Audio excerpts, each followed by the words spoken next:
Good afternoon, everybody. Let's just turn that down. Don't need that. Hello, hello, hello. How is everybody? Hey, Virus. How's you, dude? How is you, dude?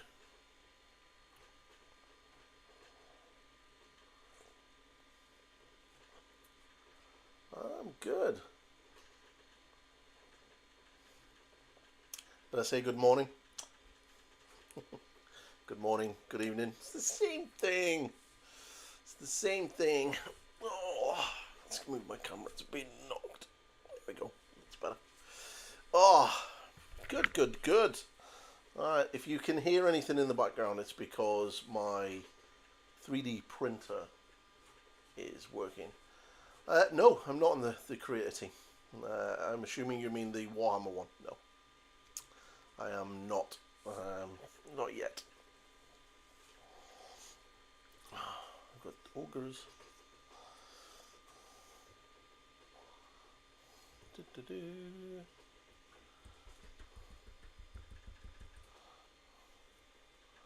Okay, let's get people in. How is everyone doing this evening? I really should be. Yeah, I probably should, but probably not going to be. Games Workshop will invite whoever they want to into it, I guess. I don't think I will be anytime soon. But it's fine. I get it. It's good, good. Oh, my thoughts on the ogres. I really like them. I really do like them. The book is pretty good. The models were really fun to build. Now, when I built the Tyrant, I was a little bit, when I first seen him, a bit underwhelmed. He's quite good, and there is quite a lot of options there for him. I do think that you could probably, with the Iron Guts kit, really make a really cool looking Tyrant, but, you know, that'd be cool. Like I said, I'm 3D printing all my bases now, which is kind of cool. So yeah, I finally got my 3D printer back from Bamboo Labs after the first one broke, so they sent me out a new one, brand new printer. So, what has my partner done to my knife?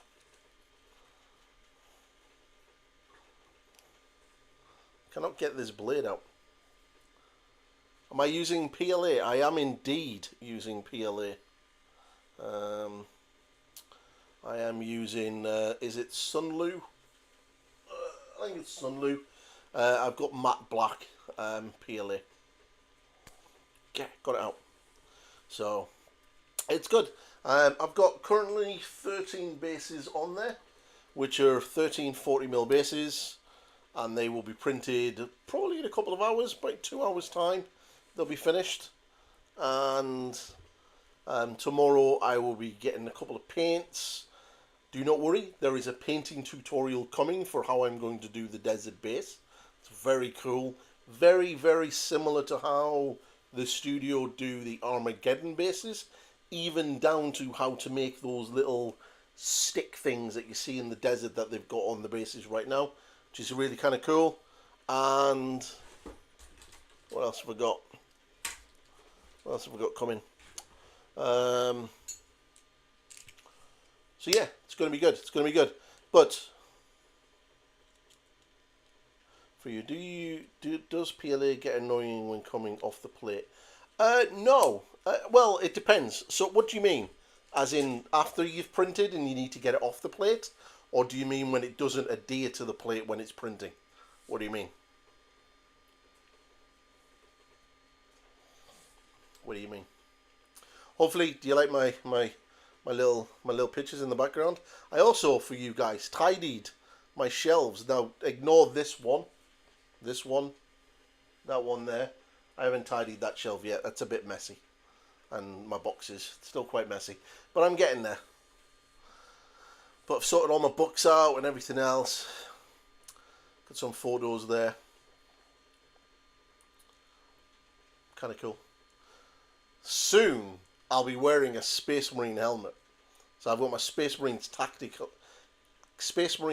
Captain's helmet pre-ordered. So hopefully I'll be wearing that soon.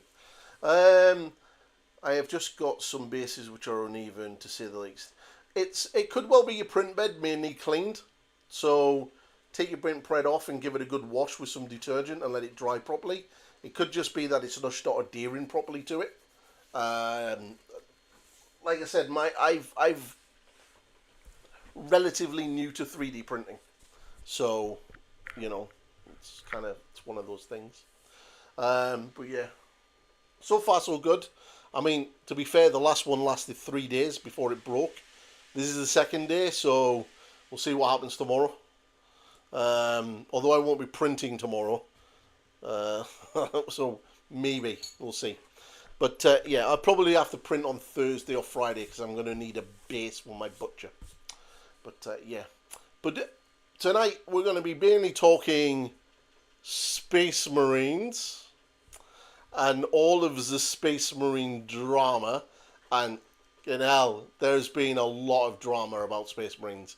So we're going to go through that, and we're going to talk about bolt action, because we may be seeing bolt action on the channel very soon. Very soon.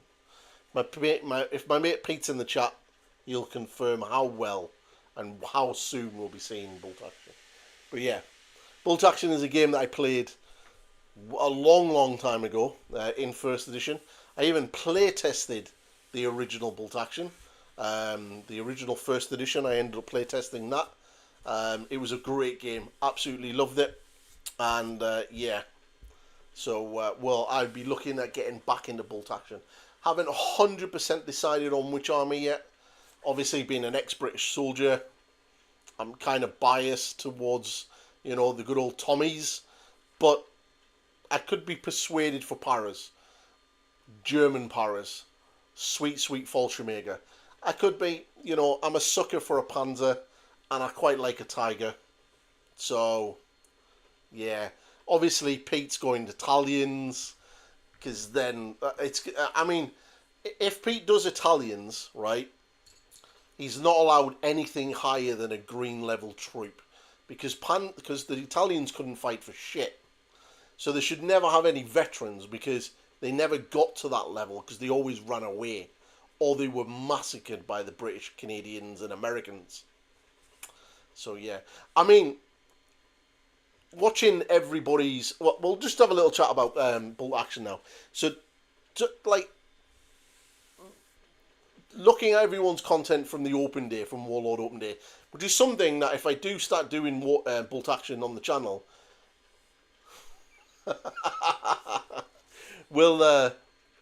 it's something that I would like to go and attend.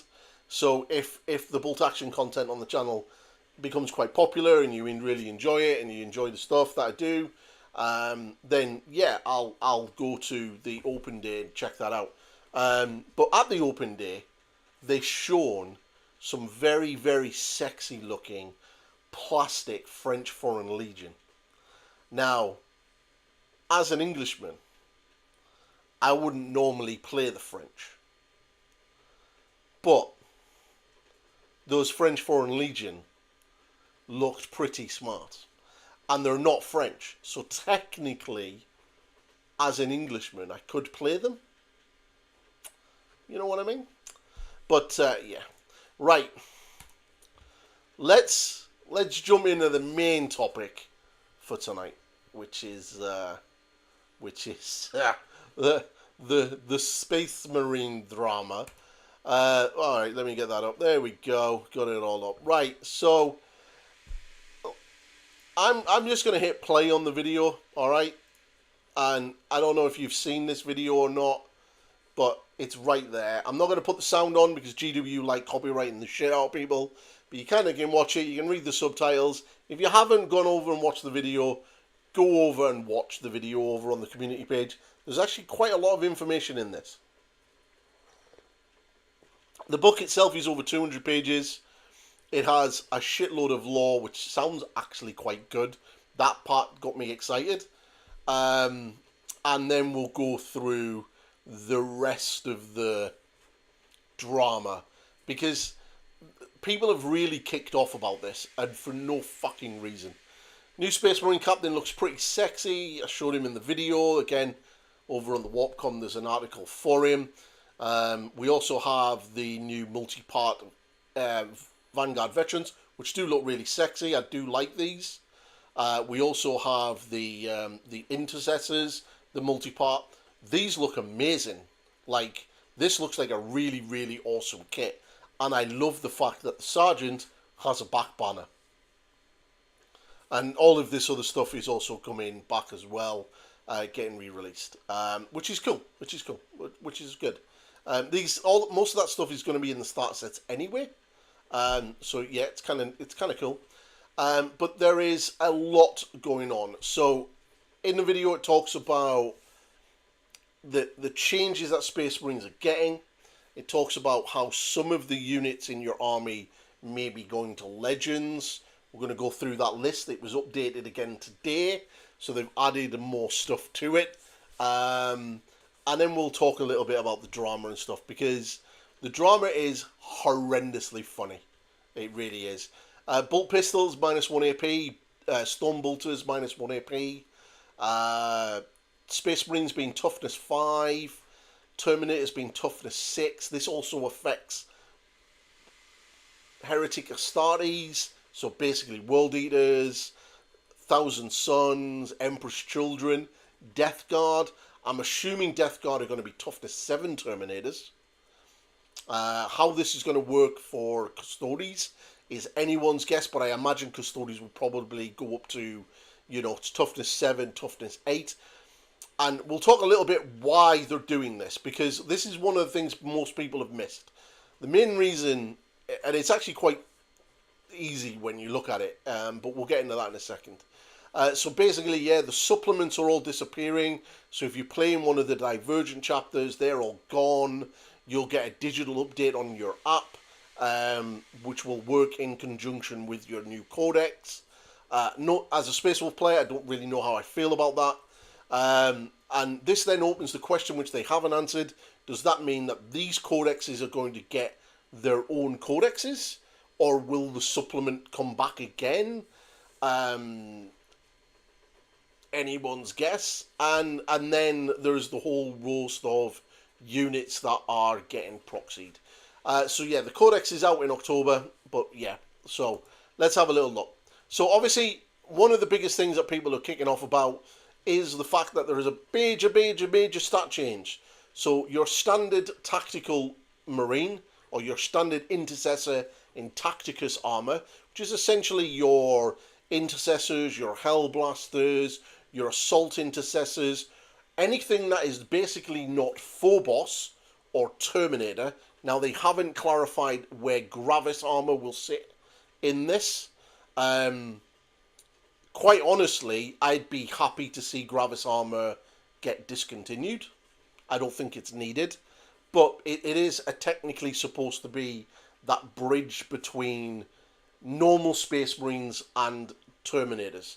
So it's kind of like that middle ground between Tacticus armor and Tactical Dreadnought armor. That's where Gravis armor is supposed to fit into.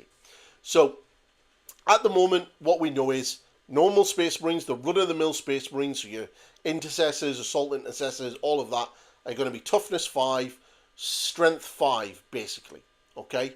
And then their weapons most of the weapons are going to be Strength 5 and at least AP 1. Some of the other weapons, like the Bolt Fire, the Bolt Rifle Heavy version, is going to be Strength 6, doing 2 damage. So I'm imagining this to be the heavy bolt rifles and stuff like that. Heavy bolters will probably be this. But that's pretty much it. Now, Phobos armor is a little bit different. Phobos armor is going to be staying Toughness 4, and I imagine Scouts will also be the same. And Phobos and probably the Scouts are going to be at least Movement 8. Alright? So, there's now a clear, distinct difference between a Marine in Phobos armor and a Marine in Tactical armor, and then Terminators who are going to be Toughness 6. So, some really interesting changes here.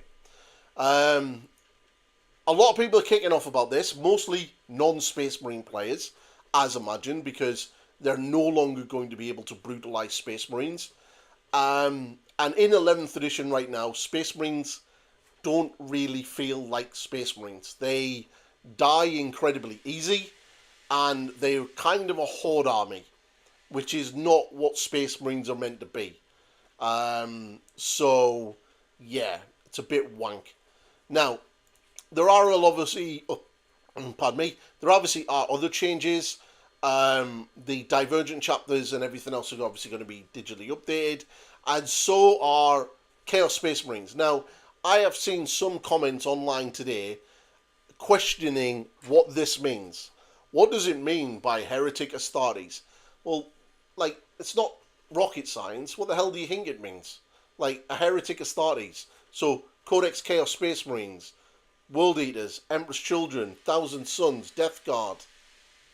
Like, they're your 5 Heretic Astartes codexes. So, of course, all 5 of them are going to be updated.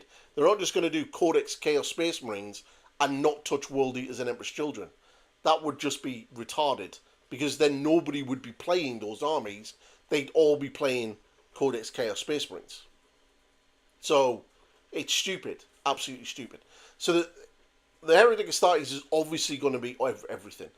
Now, which units that implies to is going to be an interesting one. Obviously, Khorne Berserkers are going to be Toughness 5 and Weapon Skill 5, which is mental. So I'm imagining that they're going to be at least Toughness or Strength 6 in close combat with the Chain Blade and the additional pip of Strength that they're going to be given. How is this going to affect things like Possessed? How is it going to affect things like the 8-bound? Are they going to be just 1 toughness extra and 1 strength extra? Because that would be kind of cool. And yeah, so there's a lot of things we still need to know. And I'm sure Games Workshop over the next month and a half will tell us and show us in articles and everything else. And so at the end of the day, the sky isn't falling. If you're not a Space Marine player, there is no need to start throwing your toys in the corner here. At the end of the day, your opponent, i.e. me, is going to have less models on the table, and you're just going to have to do a little bit better trying to kill us. You know, you can't spam those -1, -2 AP flamers that are just going to ignore cover and make Space Marines roll 4s and 5s anymore. You know, because, fuck it, we don't have to roll to hit anymore. You need to, it's going to take a little bit more to take them down, which is exactly how it should be. Alright? Now we get to the part where everybody has lost their shit. And this list and the responses I have seen online has been absolutely hilarious. Like, I am not joking. It has been absolutely hilarious. There has been people kicking off.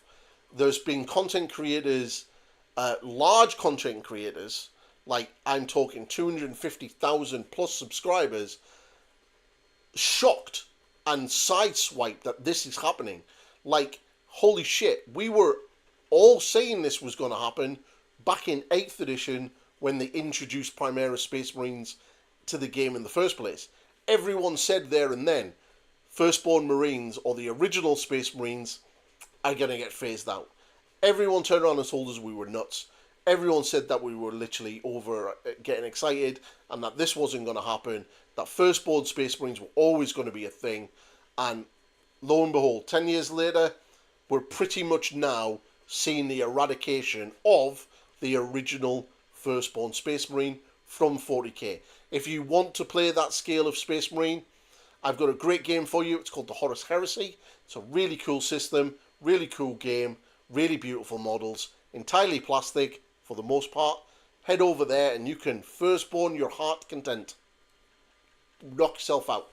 Have a go. You even get Primarchs. In fact, you get more Primarchs in the Horus Heresy than you do in current 40k. So how about that one? So yeah, this list is cool. So we'll go through it. So obviously they're doing a legendary proxy list. So basically this means that if you are running Tactical Marines, mostly, because there's 1 or 2 people out there that still are, then they now count as intercessors. Devastators, now count as Desolator squads.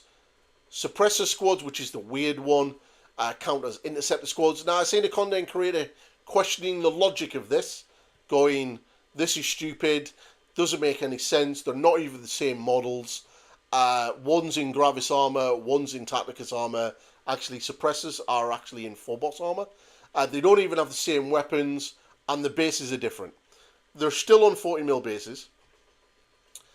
They're still flying, and the weapon means jack shit. So, yeah, they can quite easily be used as Inceptors. And as the fact that this is happening, the only reason why they're probably being added to the proxy list is because they have been locked in those starter sets and those combat patrol boxes for so long, and that people have them. Now, if they weren't in there and they were a standalone kit, I could guarantee they would be in the bottom list for the legendaries list, for being legend, because nobody's fucking playing these things.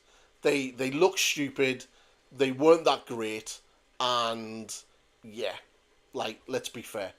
Now, the sad part is Pedro Cantor. I know Valrat keeps banking on about this model's coming, but Games Workshop are not putting him in the proxy list if he's not coming. And let's be honest here, like, Codex Space Marine's coming out in October. Are they going to do another Space Marine release for the Crimson Fists and Pedro Cantor next year? Probably not. Next year is going to be a handful of Space Marine codexes, and then once we get into at least January, February, March time, we're going to start the build-up for Age of Sigmar 5th edition. So you can guarantee that there's probably not going to be a random drop of Pedro Cantor, because if there was going to be a Pedro Cantor that early into the year, then why wouldn't they just put him in the codex from the start? So if a new Pedro Cantor model is coming, and trust me, I really would love them want to be one, then it's probably not going to be coming until well into the edition. You know, way down the line. I'd be shocked if they pull out a Pedro Cantor model next year. Absolutely shocked. So yeah, I'm not buying that. I'm not buying that rumor at all. It just doesn't not right now. I think Pedro Cantor coming back and the Crimson Fist being put on the spotlight would, for me, scream a Warzone booklet. Now, Games Workshop right now, and if you look at how Games Workshop have set up 11th edition and how they're setting up Warhammer Total War 40k, they've talked about war zones, okay? So we're looking at the Armageddon war zone. We already have the Maelstrom war zone, and we have the 500 Worlds war zone, all right? So we have these three war zones. Technically, we have another one with the Tyranids, but they're not really talking about that one. Now, if they did a Pedro Cantor, I could imagine the Pedro Cantor model would come alongside that Warzone Maelstrom type book that we've just had, and that would be another Warzone for you to play in, with additional rules and scenarios and all of that good stuff, but a handful of characters and new units or whatever to do, because that kind of makes sense. Because 40k now is very much like a DLC game. You kind of get the core rules and then you're bolting shit onto it. That's kind of how it's feeling. And if you look at it in the grand scheme of things, then Total War is going to be 40k 11th edition with war zones. Alright? And I can see them dropping in a DLC with Pedro Cantor and that war zone in that game, and then sort of having that in tying in, because there's a lot of stuff going on with this. Now, Uriel Ventress, sad times, my boy Uriel, absolutely amazing miniature, and an amazing character from an amazing set of books. If you have not read the Uriel Ventress Ultramarine series by Graham McNeil, you really should. They're really good. I know it's the Ultramarines. I know not many people like them, but hey, it's a really good book series, and it's absolutely amazing. Unfortunately, we have a new person that has basically done everything Uriel Ventress has done, but better, and that is Captain Titus from Space Marine 2. He has been fighting Dark Eldar, surprise, surprise. He got excommunicated from the chapter, surprise, surprise. Although I would say Uriel Ventress had a bit of a more badass moment than just being sent to the Death Watch as a Black Shield. Uriel Ventress went on a death oath to the homeworld of the Iron Warriors Legion and pretty much ran around with a bunch of other renegades and screwed up a load of stuff, and then found his way back and then still come back to the chapter and got given the 4th Company back. And then eventually become a Primaris Marine and was a really close captain to Roboute Guilliman. And he's really, really good in the Plague War series, the Dark Imperium trilogy books as well, which is really good. So it is a shame that he's been removed, but Titus is the new poster boy of 40k, and we're going to be talking a little bit more about Titus very shortly. Now, as for the Warhammer Legends list, this has just been added in today, the new Dreadnought. Look, there's nothing on this list that doesn't surprise me at all. Like, Centurions, no one cares about Centurions. Nobody cared about Centurions when they were released. The only people that made Centurions popular were the tournament players that were spamming 9 of them. Like, nobody really give a crap about Centurions. Centurions were a joke when they were released. Everybody laughed about them. A Space Marine inside a Space Marine. Like, even Flashgits did a cartoon taking the piss out of Games Workshop for releasing Centurions. Like, oh, you're going to have a guy in power armor inside power armor, a Marine inside a Marine. Paul is going to... Who is Paul? Who's Paul? But, yeah, it's just... Like, Centurions, nobody gave a shit about them. Nobody cared.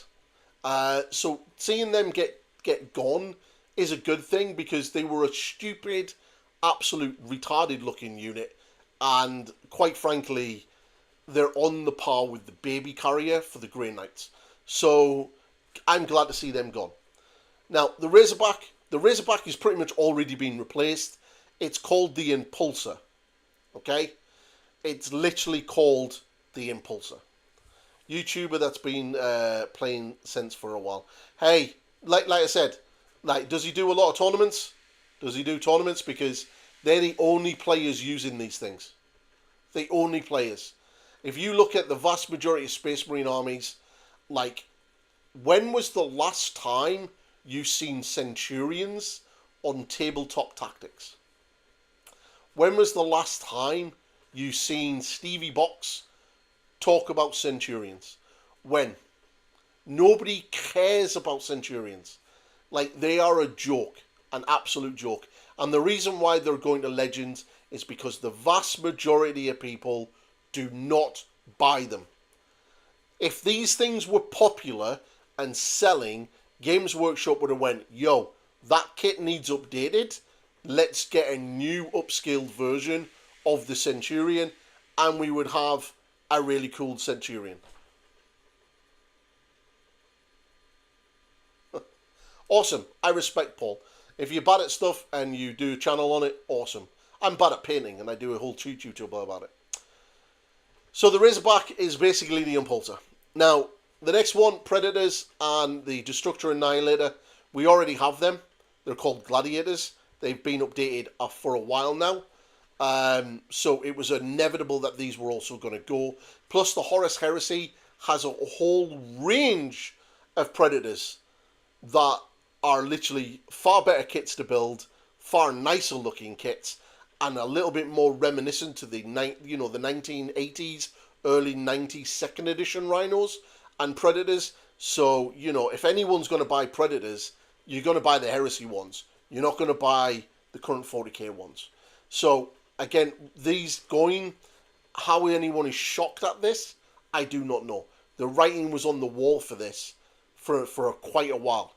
Now, the Vindicator and the Whirlwind are the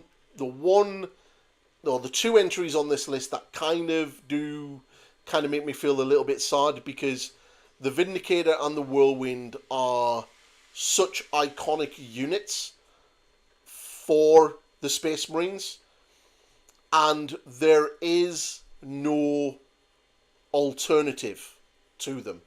So the Primaris Marines haven't brought in a new Whirlwind or Vindicator yet.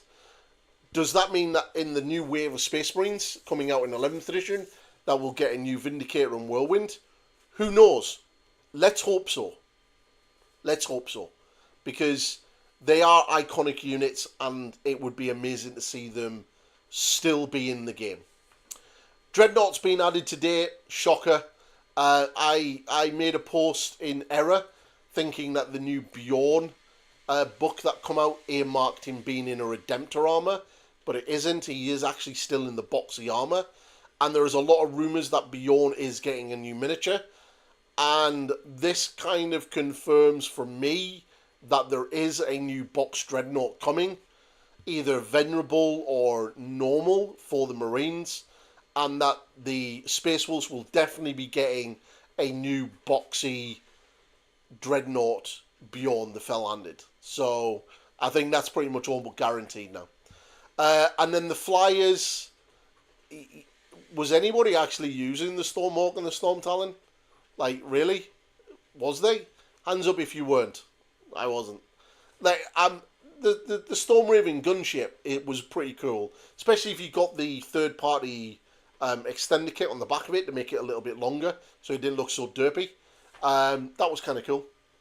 And yeah, you know, all they had to do was sort of like make it a little bit bigger, but hopefully we'll get some form of small scale transport. But they've been removing a lot of the flying transports from Space Marines for a while.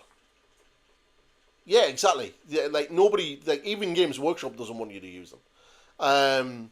I think for me, I knew that this was probably going to happen when the Space Wolf supplement come out, and the Space Wolves lost their two flyers. The Frostfang and the Storm Wolf thing, the transport one, because they were really cool, and I remember seeing people use them as Cerberus transports in Horus Heresy. But as soon as they were gone, it was like, yeah, it's probably going to happen. So the Dark Angels are probably going to lose theirs as well. The Baal Predator is also probably going to disappear with the digital update for those codexes. What else is there? And then the Hammerfall bunker. Yeah, the bunker. That's, yeah. Like I don't know. Yeah, that one is weird. All they had to do was give it Deep Strike, and it would have fixed it.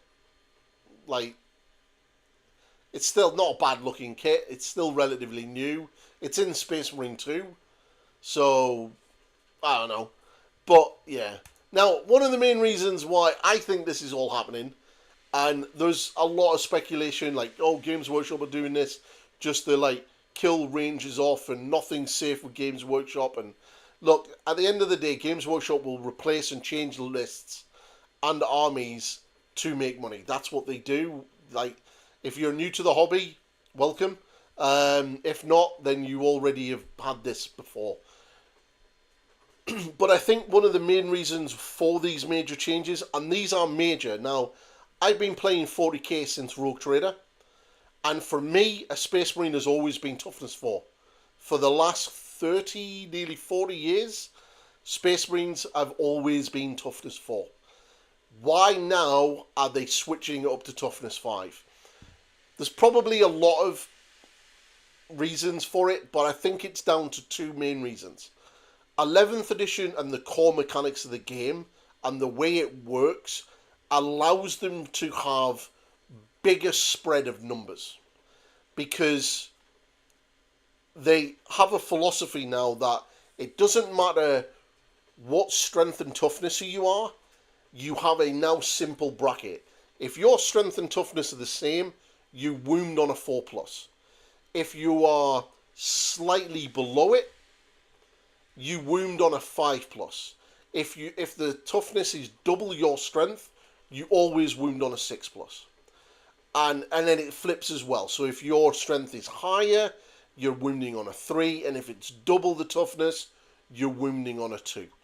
And that is the core mechanic around 40k. Now, a 1 always fails. Cool. And you get rerolls on top of that. So they're able to now have models with higher toughnesses. So rather than everything just being toughness 10, how it used to be, because that's what they were locked into, that toughness 1 to toughness 10 scale from the old box thing that they have, which they still have in like Warhammer Fantasy, and I think Horus Heresy still has it. But they were locked into that. So now with this system, they don't have to worry about that anymore. So if you want a strength 24 AP 6 death cannon from a Titan, and there's a lot of rumours that there's a plastic Titan coming, then you're able to now have weapon systems with ridiculously high strengths that are really just still going to wound things on 2s anyway. But it also means that they're able to have ridiculously high toughnesses or relatively easy toughnesses. And it then allows them to sort of work around with that. So they've got a bigger scale to play with. One of the other factors for this as well is Space Marines right now don't feel like Space Marines. And Games Workshop are in a position that they've never been in before, where there's people outside of the hobby playing 40k. So this isn't just toy soldiers on the tabletop anymore. They have Space Marines on Amazon Prime. They have one of the most successful shooters on the market right now, being in the form of Space Marine 2. I think Space Marine 2 has over 12 million unique active players. And they sold millions of copies of this game. So if you imagine that you aren't into the hobby, you've never played 40k, but you've only ever played Space Marine, and you have been running missions after missions, and you've done deception or decapitation, and you and your 2 mates are being taken on a Hive Tyrant, and there's 3 of you and a Hive Tyrant, and a wave of Tyranids, and then you go and play, and you're like, all right, cool, let's get into 40k. Let's get into the tabletop game. Let's collect some miniatures. Let's paint up my Space Marines, because fucking Space Marines are amazing, because I love playing Space Marine 2. And you play your first game against Tyranids and come up against a Hive Tyrant, and it stomps through your army, and you're like, wait a minute. My Space Marines and Space Marine 2, I'm 3-manning this thing. But this thing is curb stomping half my army. Like, what the hell?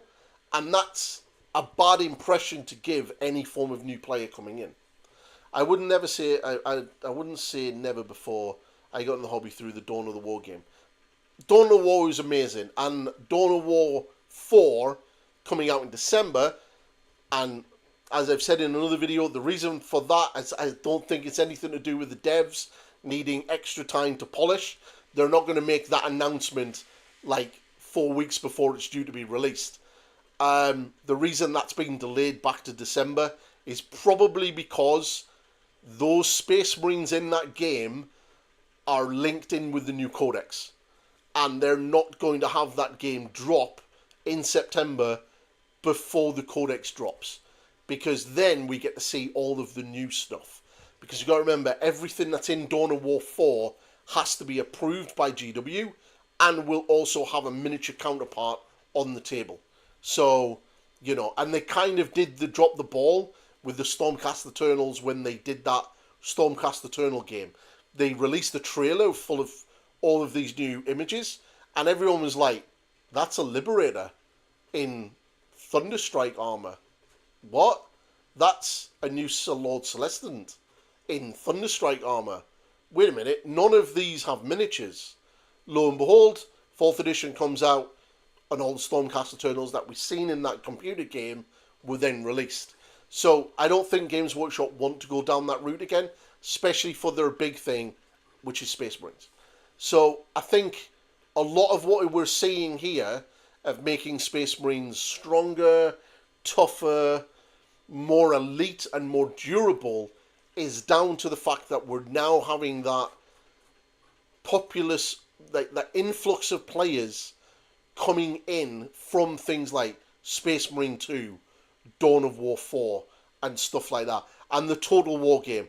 You can guarantee Games Workshop's miniature sales will go through the roof once Total War Warhammer 40k comes out, because that game's going to be insane, and it's just going to give 40k a whole new lease of life. And we're not even looking at Henry Cavill's show on Amazon Prime yet, like, at all. So Games Workshop need to make sure that their prime product that they're throwing out to the normies actually does what the normies are seeing it do. Because if you don't know anything about 40k, and I get you to watch the Amazon Prime episode, and you see 4 Space Marines churn through a load of people, and one of them run through a tank, and then I get you to play a game of 11th edition right now, your Space Marines are not doing what they just did. You're going to be like, well, this is a bit underwhelming. So I think that's probably a lot of the reasons why they're doing this. Yeah, and the big one about making money, but that's beside the point.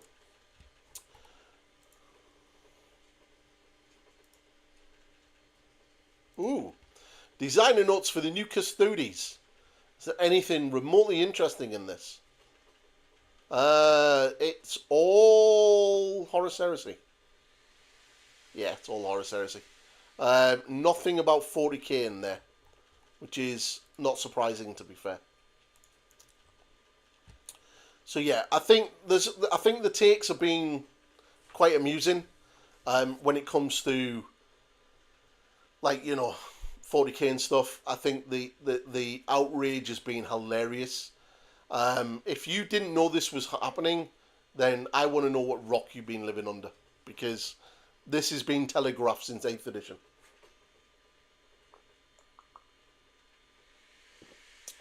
Oh, it's a good brew. That is a good brew. I personally am looking forward to it. I think it's going to be really cool. I'm maybe going to start a new Space Marine army.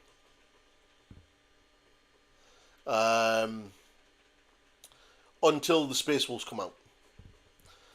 What I'm thinking of doing is getting the small starter set, the one for like 30 odd, 40 odd quid, and then doing a series of videos for new people coming into the hobby, how to build your models, how to clean your models, the kind of tools you need, and then painting them up. So I could either paint them up as Ultramarines, because I know how much you guys love Ultramarines, or what I could do is do something a little bit different, do some very different Space Marine chapters, something that's not really been done. I mean, I've got a sheet of Blood Ravens. Could paint them up as Blood Ravens. What else have I got? A lot of Space Wolf decals. I have some other decals, actually. The hell did I get that from? Look, Shield decals. Did not know I had that. Did not know I had that at all. Now, I do have some other decals which are kind of cool, and I could be very tempted with this, because this is kind of a very cool little army. Now, where are they? Where did I slide them into? Let me just get these out. I have a big pile of decals. Grand Cathay ones, lots of Space Wolf ones, lots of Chaos Space Marine ones, Custodes, Grand Cathay, more Grand Cathay, more Spacey Wolves, loads of Space Marine decals, Emperor's Children, Space Wolves, weird shields. No, I definitely slid some decals in there today that were not. Please tell me I didn't lose them. Where are they? Oh, no way. Have I lost them? I put them somewhere.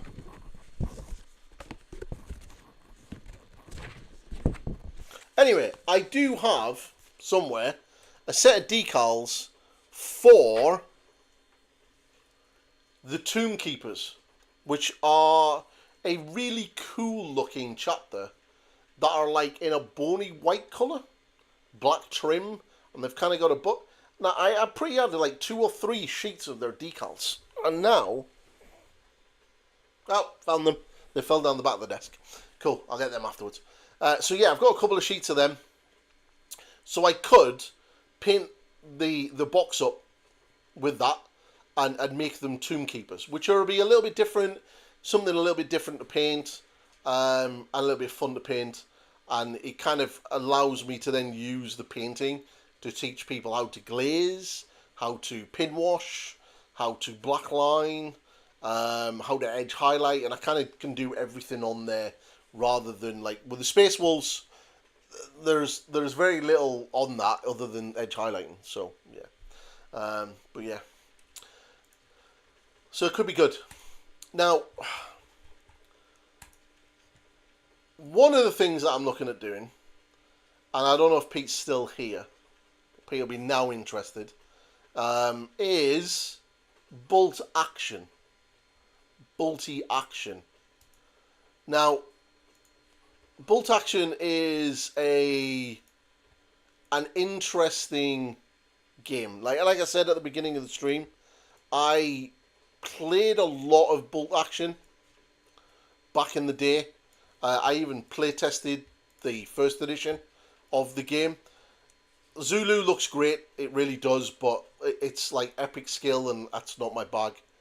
But bolt action does look quite cool. And I do quite like the look of it. And it's World War II. I'm waiting for someone to go, but what about Conflict 47? If I was going to play a weird World War II game, I would rather get my hands on the rules for Secrets of the Third Reich. Because that was an absolute phenomenal game. And it come out way before Conflict 47. And it was brilliant. It was an absolutely brilliant game. And you can still get the rule books now from West Wind Productions. And it was really good. They had the rule was that there were no ranges on the game. So if you had a rifle, the way that they did it is if you had a 6x4 table, if you had a rifleman stood at the 6 point, you would technically be able to shoot the guy 6 foot away from you, because to his scale, you're a couple of 100 meters away. Which kind of makes sense. So it was kind of cool. So, yeah, they had really cool stealth mechanics where you could put your stealth guys in, but you had to write where they were deployed, and you could then do activations with them, and it was up to your enemy to find out where they were to then be able to kill them. But I think if you shot at somebody, they got to do like an awareness test, and they could sort of pinpoint where you were and then try to kill you, which was kind of cool. It's kind of cool. But Bolt Action 4th edition or 3rd edition. So obviously I would need to get a rulebook, and then I would need to get a starter set. Now, depending on what Pete wants to do, I believe my friend Pete wants to do Italians. So let's have a little look at the Italians. There is an Italian starter set. Okay. Amazing looking tanks that look like they've been made out of paper. There's the these Italians, which are kind of cool. Again, some weird ass looking tanks. They've got their platoons and their really crappy armor. They don't really have much in the way of like proper tanks though. Which is kind of cool. I really love this about Bolt Action, that you can actually get your little bag. Awesome. Absolutely brilliant. Yeah, this is pretty cool. The thing is, if you did Italians, would you base them in North Africa? Because if you base them in North Africa, and I did British, then I could jump into the British 8th Army and have my British running around in shorts and t-shirts. That would be kind of cool. That would be really cool. And then that limits people from running around with fireflies and all of that crazy shit because they weren't active in North Africa.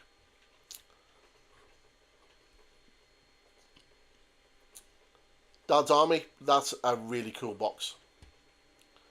But yeah, there's quite a lot of stuff. I really quite like it. Really cool models. Some of these are plastic, some of them are resin. The starter set being British. The new British Inter-Allied Commandos, which are kind of cool. You've got the British Canadian Forces. If I was going to do British and do regular British, I would probably do something like Guards Armoured. Because I really quite like the idea of Guards Armoured. And these guys would fit that perfectly. They are really quite nice models. It's pretty good. But yeah, the Guards Armoured, basically, if you don't know what Guards Armoured were, basically watch the film A Bridge Too Far. All of the tanks that you see are pretty much the Household Division that was then in the Guards Armoured Division. So each of the Guards Battalion either were armoured or mechanised infantry. And so you had an armoured regiment and then a mechanised infantry regiment. So I believe the vast majority of the fighting that you see in and around Eindhoven and Nijmegen were done by Coldstream Guard mechanised infantry and the tanks of the Grenadier Guards in Nijmegen, and I believe that the Irish Guards with their armoured element were also there as well. So, well, they were the first regiment across the line. So, as a former guardsman, this is kind of what I would probably run into and want to do because, it's basically what I did. I was a member of the Household Division, and I was a British squaddy. So this is kind of representation to the max. So it'd be really kind of cool. So yeah, you've got those. You've got the 8th Army. So you can have them in the desert. The parachute guys, I really do love the parachute plastics. And, I'm a guardsman. I get it. I still have a lot of respect for the paras. They are a very incredibly good regiment, and they are incredibly good at what they do, which is warfighting. You cannot take that away from them. And during World War II, they were amazing. So, And the good thing is, I don't actually have to do parachute. I don't have to do paras or anyone from the parachute regiment. What I can do if I did the paras or the airborne forces is I could do the Guards parachute company or the Guards independent parachute company, which is essentially was one of the forerunners for the parachute regiment. And fun fact, the Guards have a platoon in 3 para right now made up of nothing but guardsmen from all 5 Guards regiments in 3 para, which is number 6 platoon B company. So we are still very much a part of the parachute the regiments, and we are still very much there. So, again, as a guardsman, I could quite easily do paras. Which would be cool. Or I do Royal Marines. The old Royal Marines. And how would I be able to link my career as a soldier into the Royal Marines when I was never a Royal Marine? Well, that's really, really simple. Marines on ships were first done by the Coldstream Guards. Some of the first Marines on ships when we had our big navy were Coldstream Guards, or our forerunners of Coldstream Guards, because our general, our creator of our regiment, was General Monk, who's seen a lot of active service during the Dutch wars, and did a lot of naval stuff, and that's basically where we got them. So yeah. Marines hate that. They really hate it when we tell them that we created them. But yeah, these lot are really nice models. So again, I could do that. Or I could go really left field and just do Gurkhas. But Gurkhas are more Burma, and I don't really want to do Burma. But yeah, the one thing I love about bolt action is there's just so much stuff you can do. Like, you've got all of these. And yeah, there's Conflict 47. Yeah, there is all that. But, I mean, I love this. There's this class. British Infantry, Winter. Korean War, if you want to go into the Korean War. Royal Navy, if you want to play the Royal Navy. Australian, if you want a little bit of Australia. Chindits, if you want to do Burma. Although, to be fair, you should just do Gurkhas. And then you've got the gliders, if you want to do, gliders as well. So, yeah, there's a lot of really cool stuff that you can do. Obviously, there are people who get a little bit weirded out by Germans. Unfortunately, if you are playing bolt action, Germany is kind of a thing. So, I know it's people get a little bit weirded out by it, but they are a thing. I had a German army during first edition of bolt action, and the main reason why I played the army I did is because they had access to assault rifles. Is it the 47 thing? The German submachine gun. If you watch Fury, he has one in Fury. Brad Pitt has one. Stromgrad or whatever it was called. I can't remember. But they basically had access to assault rifles, and they were the only real unit in the army, in the game that had access to them. So I'm not going to say their name on YouTube. You can probably guess which army I had, but it was literally because of the fact that army had access to to assault rifles. But yep, I really love this. Fallschirmjäger, they're absolutely amazing. German infantry grenadiers. Yes. Africa Corps, amazing. Rommel and his boys. Some really nice stuff. If you're going to play World War II, you're going to want a Tiger. Why would you not want a Tiger? So, yeah, there's some really cool stuff. But I think when it comes to bolt action in World War II, people get weirded out so quickly because of mainly this here.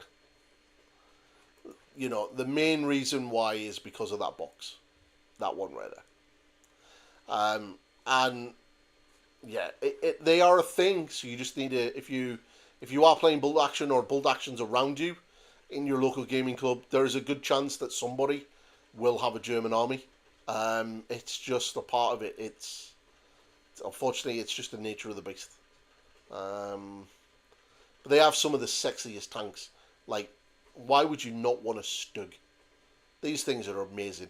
Or a Jagdpanzer, because it's just like a Stug on steroids.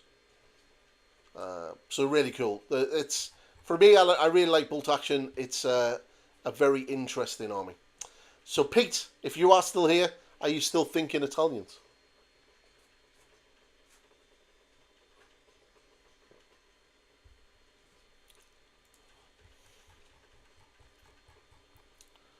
Pew, pew, pew. I mean, I wouldn't be massively put off by Conflict 47.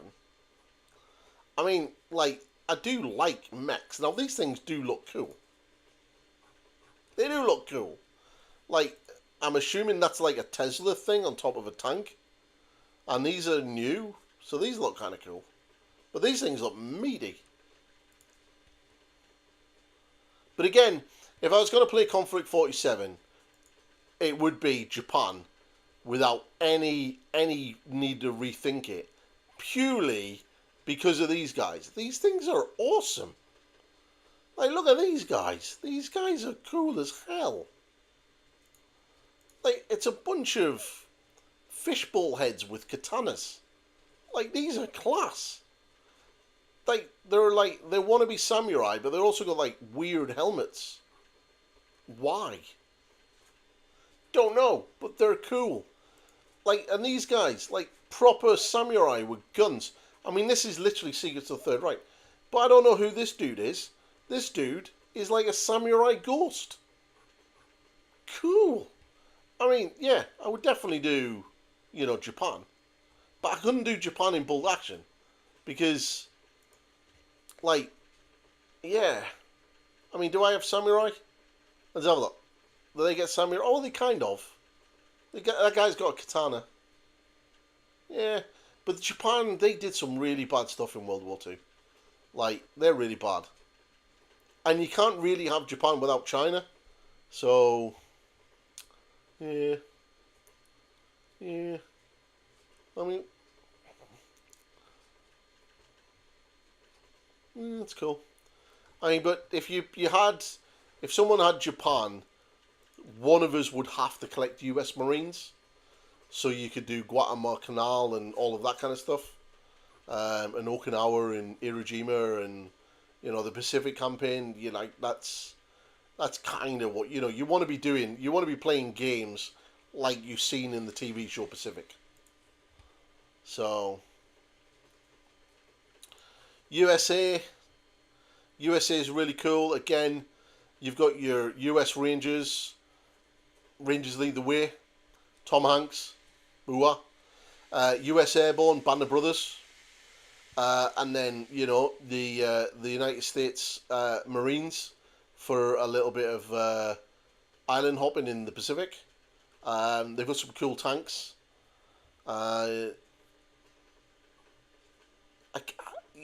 The Americans are cool. I get it. I like the Americans, but they're Americans, and I just don't think I could actually bring myself to do that.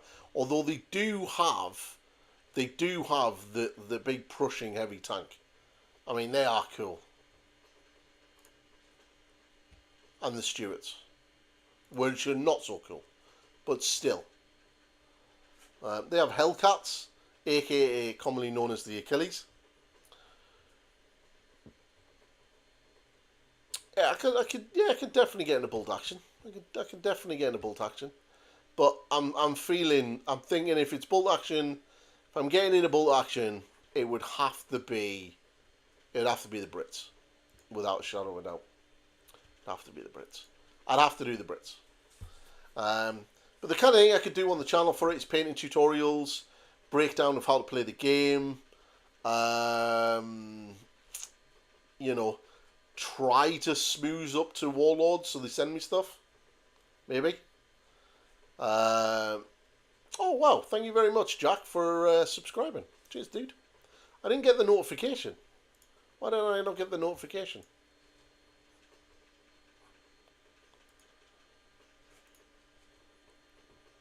I didn't get that. But anyway, thank you very much for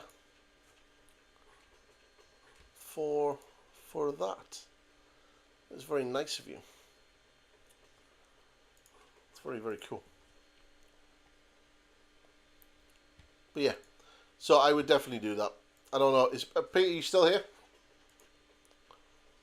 Ooh, 1 hour and 6 minutes for my print to do. They are looking pretty cool. So who here plays bolt action, or probably better yet, who here plays Conflict 47?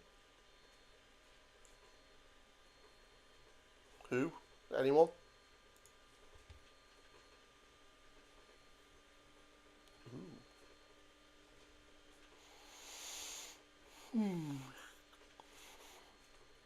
They actually got winter guys. That's kind of cool. I like that.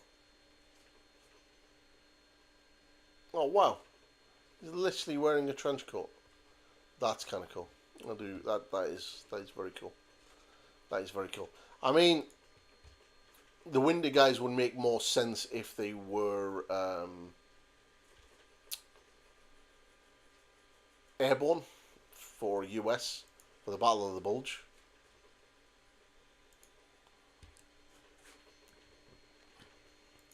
So what makes these British and inter-allied commandos? Are these supposed to be like Polish commandos and French commandos and stuff like that? What's the difference? Commanders fought in campaigns of Europe, Burma and Africa and earned battle honours. Okay. Ugh.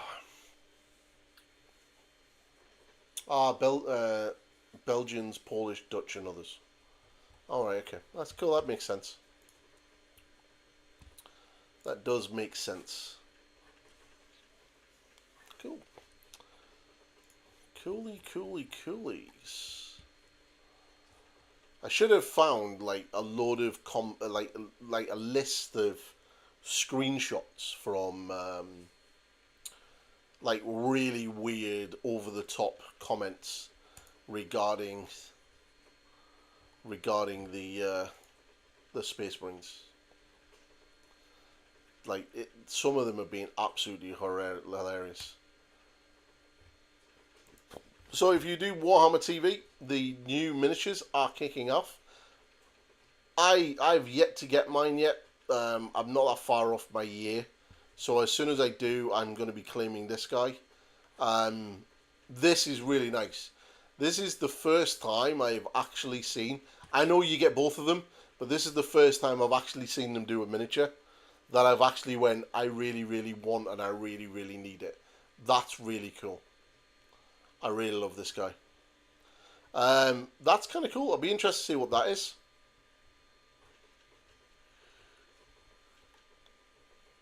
Warhammer Art Offer. Awesome. This is a really good book. Has anyone read Ashes of the Imperium? It's a really good book. But this guy is awesome.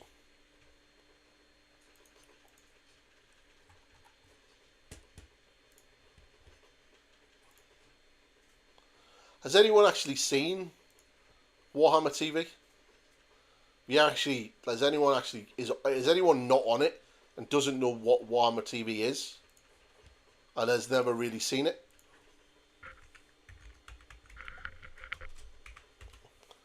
They've kind of done a weird sort of move around with it of late.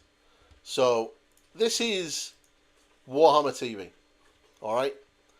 Basically, this is Warhammer TV. So all the new releases, you have a battle report, you have this mentor chapter by James, who is a really cool guy and was around when I was on Warseer many years ago. And if you were on Warseer, you may have known James's username back then. He had the username of Spiky James. And he had an amazing Space Wolf army and a Mentors Legion army, and he was kind of involved in the Tale of 18 Legions, where we did the Horus Heresy before the Horus Heresy was even a game. And this was before Forge World even did the Badab War.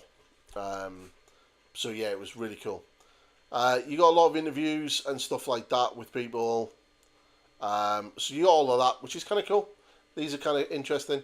You got the animations, so you got Airborne, Peninsula, Toll. That's just a one-off. Astartes, everyone knows Astartes. I quite like Angels of Death. Interrogator was really quite good. And then back to the beginning. And then you get catch up with the Bolt Action, all the different episodes of Bolt Action. There are some really good ones. One of my favourite of Bolt Action is this one right here. This one in Gardens. This one in the Guarding of Ghosts. It's really quite sad. It's really quite sad. This one's good. About the Space Wolf recruits, kind of cool. And then you've got like what I'm watching and my favourites, and the painting thing. So the painting is good. So you get some really decent tutorials in here. So you've got armor tutorials, kind of cool. You also have skin tones. So you get some nice little ideas for skin tones. And then you have techniques. So wet blending, gemstones, triad colours, colour theory, masking, stippling. There's a load of different sort of techniques, which is kind of good.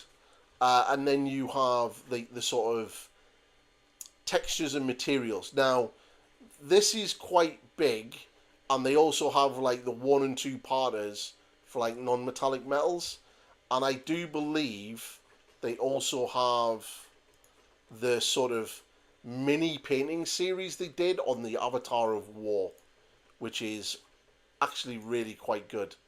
Not too sure where he is.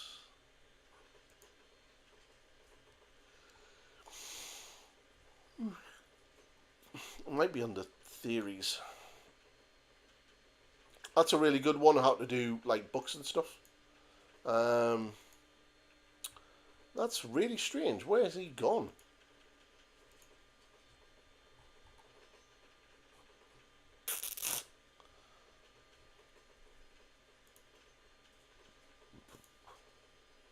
No way, I'd be raging if they've removed it. It was really good. It was like a 2-part series, and Aiden, one of the heavy metal painters that does some of the videos for this, he does like a full painting series, 2-parter on painting up the Avatar. Have they removed it? Oh man, if they've removed it, that is absolute shit.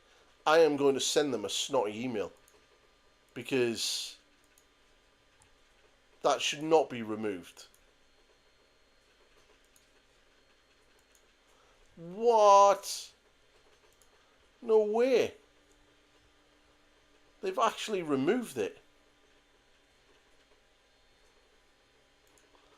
Because on the painting desk is basically interviews with members of the heavy metal team.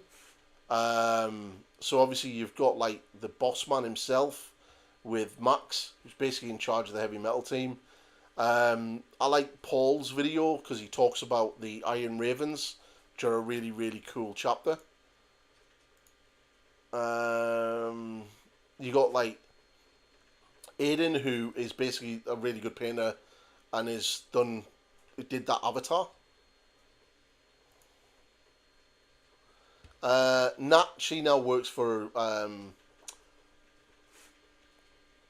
Duncan, Two Thin Coats. She's left the heavy metal team to work for him. Oh, no way. I am raging. And then you got the Golden Demon ones as well, which is kind of cool. I cannot believe they've done that. I cannot believe they've removed that. No way. That is shocking. They definitely have removed it.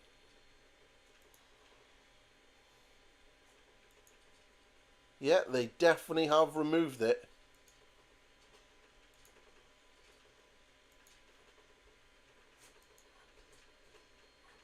Unless I'm being blind, like it's not there. Nope, it's definitely not there.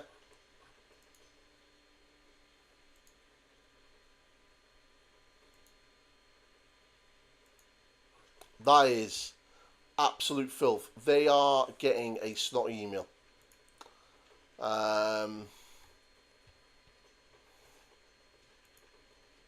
Yeah, it's definitely not there.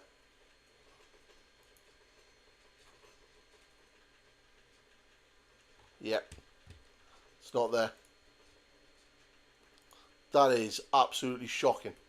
So, basically, for anyone who didn't know, it was a 2-parter, start to finish painting video for the Avatar done by a heavy metal painter.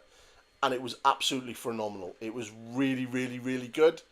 And it went into everything, how they got the lava effect and the sort of burnt molten effect on the chest, doing the armor, all of the white, everything. It was really good.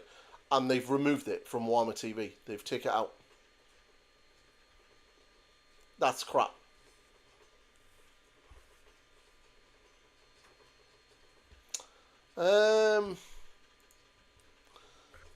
Could have a go, but it should be under there.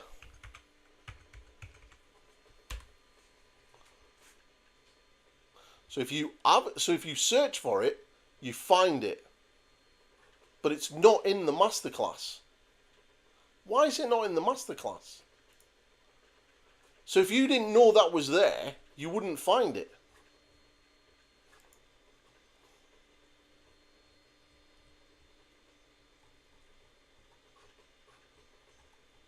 Because they used to, the way they used to have it, so if you search it, it brings up the 3 videos.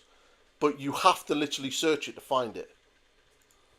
Unless it's got its own...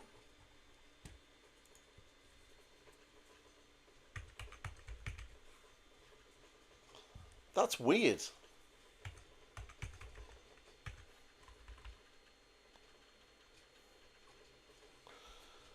Yeah, it's still listed as...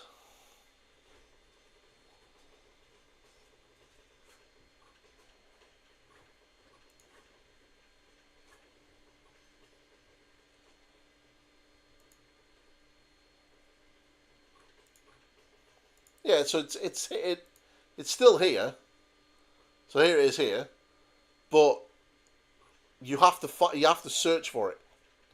So when you go to the masterclass and you go through the categories that are there, it's not listed.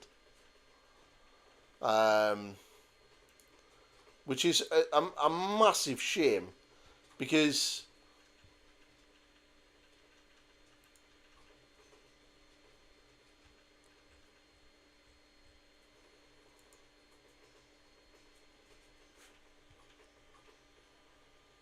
they used to have like a drop down menu.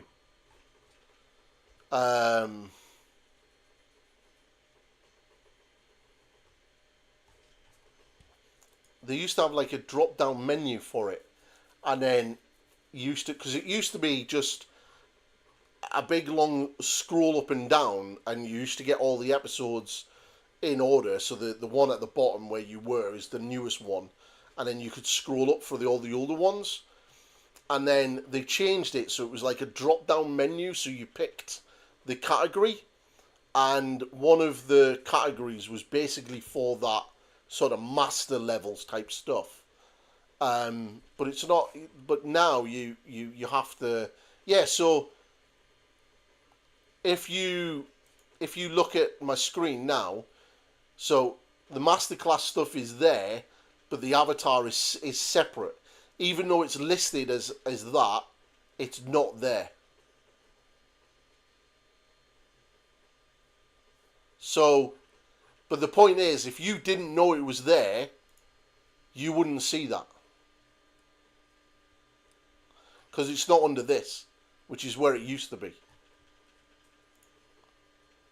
So that's a bit affy. Because it's a really good series of videos. Like, it's a really, really good set of videos. It's like proper old school Games Workshop tutorials that Duncan and Peachy used to do many, many years ago. But it's done by a heavy metal painter, so it's done by someone that's really good at painting. So, yeah. But yeah. Wow, it's over an hour I've been streaming. How long is left on my bases?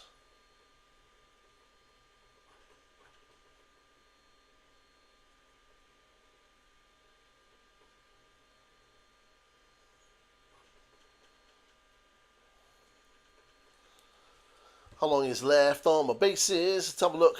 Ooh, 51 minutes. How are they looking? They're looking pretty good. So, my bases, I've got a 50mm base done. So, basically printed the topper and then glued it to the top of the base. So, it's kind of going to give me a nice rocky element. And then I'm just going to be able to paint it up deserty colour. And then I have the husk and everything arriving tomorrow to do the sort of deserty plants. And then I have the oval bases.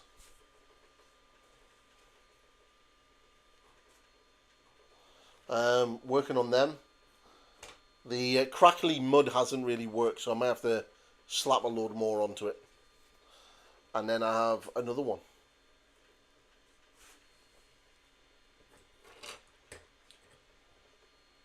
So it's pretty cool.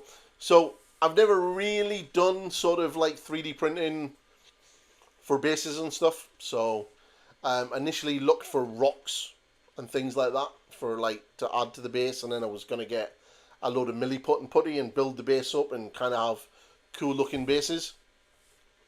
But then I found these like FDM printable bases. So I've got the bases and then I've got the base toppers. So for like £7, I got like all of the bases, and it goes from like 25 mil all the way up to like 120 mil, which practically fills my print bed, which is mental. But I can get one of them and then stick it on like like, you know, like the big dragon base for the Soulbite Gravelord's dragon, or Archeon or Nagash or something like that, which is kind of cool.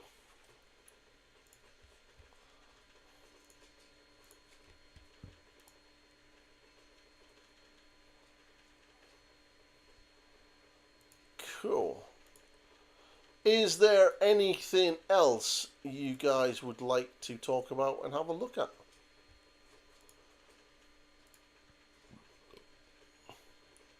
Because I've been streaming for over an hour. I would like to get back to streaming on a Tuesday night a little bit more. Definitely do painting streams. I'd like to do that. Or streams like this. So, whichever one you want me to do would be kind of cool. But yeah, I'm probably going to look at bolt action very soon. I'm going to speak more to Pete and decide exactly what we're going to do and how we're going to do it. And then we'll see from there. But I think it's got some interesting... It's going to be an interesting couple of weeks in regards to 40k. I think Games Workshop are probably going to continue teasing us and giving us little previews every now and again on Mondays.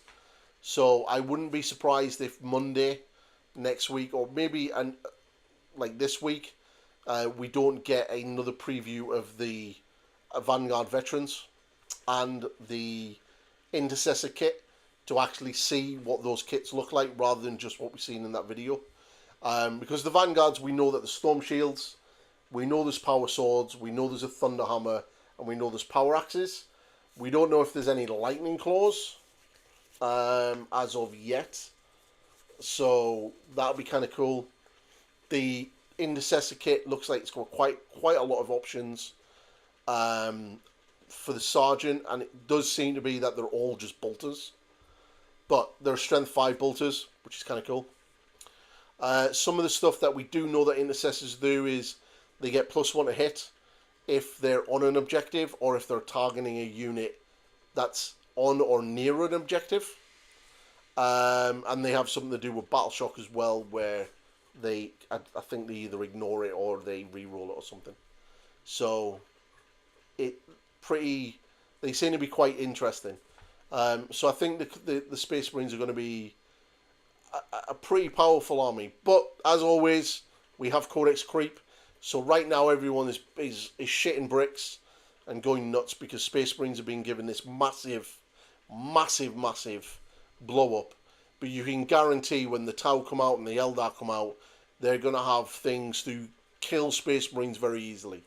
So, and the power creep is just going to be there. But like I said, this is the 11th edition design philosophy allows them now to go out and make weapons, powerful. I'll give it 6 months and then Marines will be right back to dying like Guardsmen. Yeah, 100%. 100%. I think Space Marines are going to be pretty tough for a while. But I think by the end of the edition, they're going to be a little bit scary. Now, they could do that, but what they could do is tone down the potency in the other codexes when it comes to shooting. One of the biggest problems in 40k is there's too many mortal wounds and there's too much AP. So the vast majority of guns, like in armies, can be like AP 2 or higher, and there's just too much AP.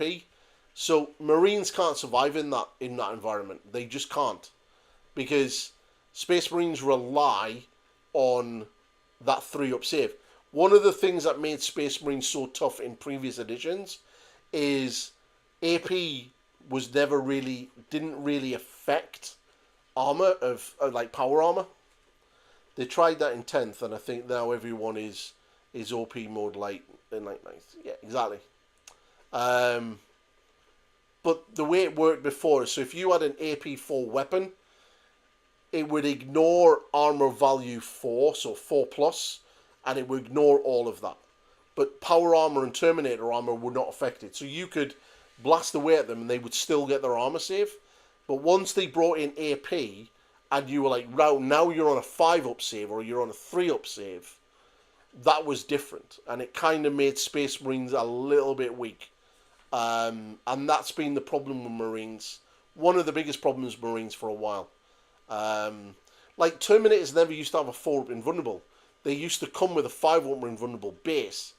But that was fine because your 2-up armor save was scary. Because there was very little AP1 in the game and very little AP2 in the game. I mean, you're looking at las cannons and maybe melter weapons were AP1 and 2. But plasma and things like that was AP3. So there was very little that could hurt Storm Shields. Yeah, I remember Storm Shields being 3-up invulnerable. In fact, I remember that codex coming out because one of the funniest things about it was they released the Space Marine Codex. And it was a really weird time because it was the year, it was the edition. I'm pretty sure it was 4th edition. Yeah, it was definitely 4th edition where we got 2 codexes in the edition. So they released the first one and we had chapter traits, and you could create your own chapter based on these traits, and it worked like you had, if you taken this trait, you had to take one of the negative traits, and that kind of like built your chapter. So if you, so say you wanted a like an army that had lots of tanks, your negative trait was you can't have any fast attack or anything like that. It was there was no real drawbacks. Let's just put it that way. But they got rid of that codex and brought in another codex. Probably about the last year or so of the edition, and that's when they brought in combat doctrines. Or chapter tactics, as it was called. So you had like a specific rule for a specific chapter. So Ultramarines did this, Raven Guard did this, Salamanders did this, and you kind of started getting the sort of identity of the chapters a lot more. But in that codex, they changed Storm Shields to a 3-up invulnerable save. Now, they didn't FAQ any of the other codexes. So Dark Angels, Space Wolves, Blood Angels, they all had Storm Shields that were 4-up invulnerable. But the normal Ultramarines and those armies that were using the normal Space Marine Codex, they were like on a 3-up invulnerable. And it taken absolutely forever for GW to FAQ that. And it was mental, because you would just like, oh yeah, your assault Terminators are like 3-up invulnerable save. What's yours? Oh, I'm 4-up invulnerable. It was nuts. So, like, when people complain about the FAQs, like I remember when it took a long time for them to do anything, and remember things like that with the Storm Shield. It was just so funny.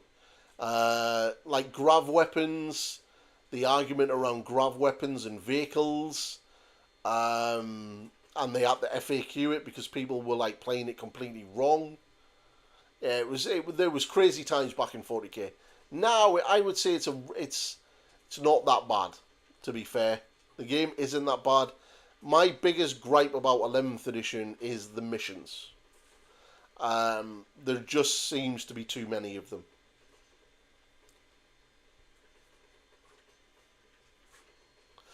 I also played Black Templars during 4th edition, and I think my Black Templar army went for like a year unbeaten. It was brilliant. Like, yep, Righteous Zeal, Holy Order of Antioch. My army, my 2,000 point army was a 220-man Crusader squads, each led by a chaplain, and then I had a 10-man Crusader squad with just 10 Marines, led by an Empress Champion. I had 3 Vindicators and 3 Dreadnoughts, and that was my 2K army.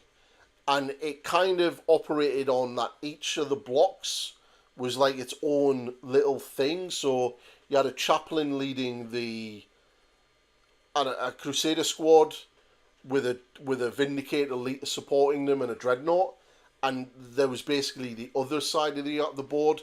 You had exactly the same, and then you had the Empress Champion in the middle with his 10 guys being supported by a Dreadnought and a Vindicator, and it was class. Like, and I remember like everyone wanting to play Cities of Death, and this was at the time that Cities of Death allowed you to blow buildings up and remove them, and I never bothered trying to like shoot at you. I just got my Vindicators to lob shells at all the buildings, and my theory was if there was no cover for you to hide in, you couldn't hide from my Marines that were going to run at you and get you. And I was just lobbing shells everywhere. Blow that building up, blow that building up, blow that building up. Just charge through the rubble and get to whatever survived. And yeah, it was a disgusting army. It was really fun to play.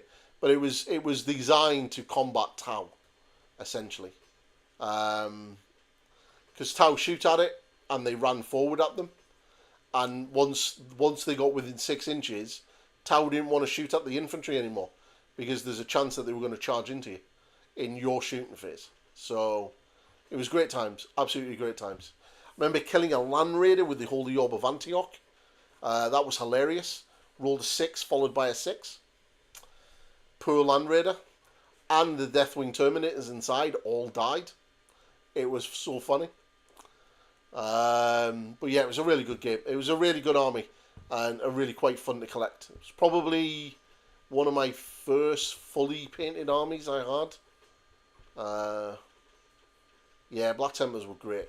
Absolutely hilarious. So good. They were nuts. It was a really kind of cool army. But yeah, fond memories of them. An army that I've always wanted to do is Salamanders. Like a proper Salamander army. There's something about that green. Painting that green would be really quite fun. Now, Space Wolves are my ultimate favourite Space Marine army. I've loved Space Marines since I first got into the hobby. Mainly because of this artwork that you see behind my screen. When I first went into Games Workshop Middlesbrough, in the late 80s, late 80s, early 90s, I'd been in there and got my Rogue Trader rulebook, which is right there on my shelf. That's my original rulebook that I bought with my pocket money in 1988. And just next to it is my Space Wolf Codex from 2nd edition and my Blood Angel Codex. And I remember when I walked in, and bearing in mind, like, 2nd edition was coming out, and I hadn't really played. I hadn't really played Rogue Trader. Like, nobody really played Rogue Trader. No one knew how to play Rogue Trader. The Rogue Trader is not really a game. It's a roleplay game. And when 2nd edition was coming, there was like the compendiums and stuff, so we kind of had almost codexes, and the game was 40k was starting to play like we would understand 40k to play, and that sort of went firmly cemented when 2nd edition came out. But I remember walking into the GW Borough, and on the wall they had this massive big flag poster thing, and it was the one for the Chaos Space Marines and the big Khorne towers. It was all the World Eaters, and they had like the brass towers and everything in the background. And I remember seeing that, going, "Holy shit, that's amazing!" And then on the other wall, they had the same big, massive poster thing of the Space Wolf artwork, which is on my screen now. And as soon as I seen that, I was like, "Wow, I want them." And then I started collecting, and pretty much collecting Space Wolves from that point on. But yeah, like, absolutely phenomenal. But yeah, I love that original Khorne World Eaters artwork. That's really cool as well. But yeah, but Black Templars have always been. I've always had a soft spot for Black Templars.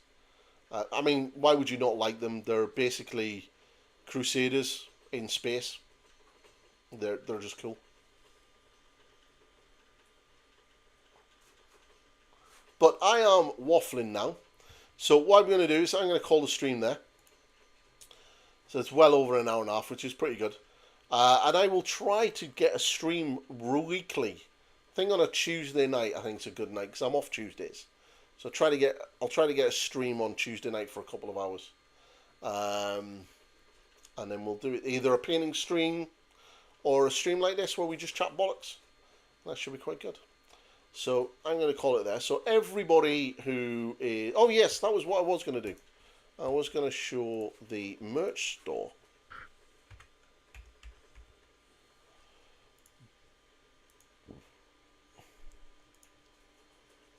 So yeah, I don't know if anyone's interested, but hopefully you are.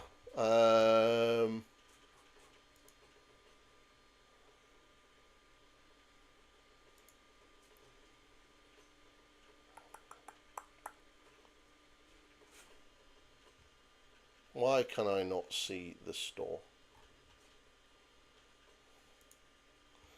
Okay, so this is a little bit of...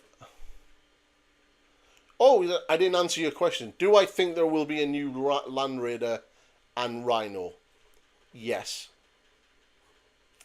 110%. Yes.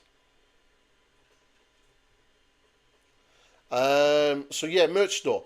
So here's the merch store. It's still tweaking. It goes live on the 4th of September. So we've got t-shirts. So we've got the Pointy Paint logo. We've got the Be Right Back. So, like, if anyone doesn't know, so I have artwork on the channel. So the Be Right Back is classic artwork from Pointy, which I've had for many, many years. And we've basically updated it and redone it and remastered it. And he's now awesome. And he's sitting on the toilet reading his Pointy magazine. We have the Pointy Ross, which is kind of cool. The prices are still being worked on, which is basically Pointy Ross. We have a hoodie, and we have the Be Right Back hoodie, and then we have the mugs. So the mugs, you've got the logo, and then you've got the Pointy mug, and then you've got the Bob Ross one as well. So yeah, there's a couple of other bits that I would like to do, like the big desk mats. I'd like to maybe do one of them. But yeah, it's pretty cool. It basically, the idea around it is everything that the channel makes goes back into the channel. So I have a full-time job, so I don't have to do this for a living, which is kind of good. But everything that the channel makes goes back into the channel. So if I need to buy miniatures for painting tutorials, I can. If I need to buy product for reviews, so anything that's coming out, like the Chaos Dragon and stuff like that, I can buy it and get it and do those videos for you all. So it's basically pumps money back in. It also allows me to upgrade things. So this camera right here, I've had this camera for a long time. It's probably about 7 years old now. It's an old Logitech CS C90 or something webcam. They're pretty good, but like, I clearly need a better camera. That's the one camera that annoys me. So at some stage in the future, I'd like to update that camera. This camera here that I used to film, I don't know if you can actually see it. So this one here, kind of, that's really good.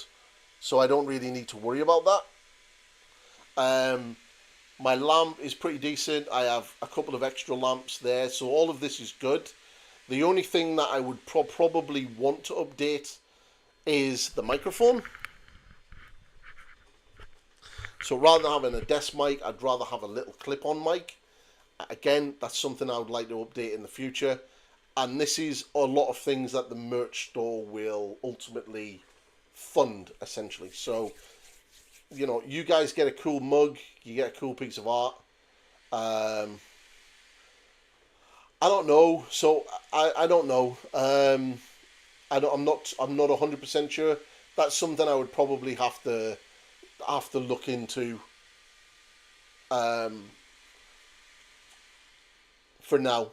So, like the 3D printer, that again, some of the money from the YouTube channel went towards that, but the vast majority of that came out of my own pocket. So, and again, there'll be things on that coming that I'll be printing out for the channel, as well as for my own personal hobby. So, you know, it's kind of, I kind of need, you know, the ideal situation to be in is to have the channel essentially supporting itself. So that's kind of what I want to do, because I don't want to be like those other content creators that every 5 minutes they live stream, they're like, what about gifted memberships? What about super chats? Because you guys are chatting in the chat and I'm answering you. Where if you go into some YouTubers, if you're not a green name, they will just ignore what you're saying, because they'll only talk to channel members or people that are gifting memberships. And I don't want to be that kind of content creator. Like, if you've taken your time to come in and interact and join in on my live streams and my content, then I'll respect you enough to engage with you, even if you aren't giving me money. So I don't want to be a shit weasel like that. I mean, here's looking at you, Valrak. So I don't want to be constantly going, what about the gifting memberships? What about this? That's not what I want to do. So I would rather the channel be able to support itself in other ways, likes of merch where you get something, and from the ad revenue from the channel. The bigger the channel does, the better videos do, the more money it makes. And then I can take all of that and I can put that back into the channel. Is your Chaos Dragon finished? No. the long and short of it is no. That dragon is a long way off.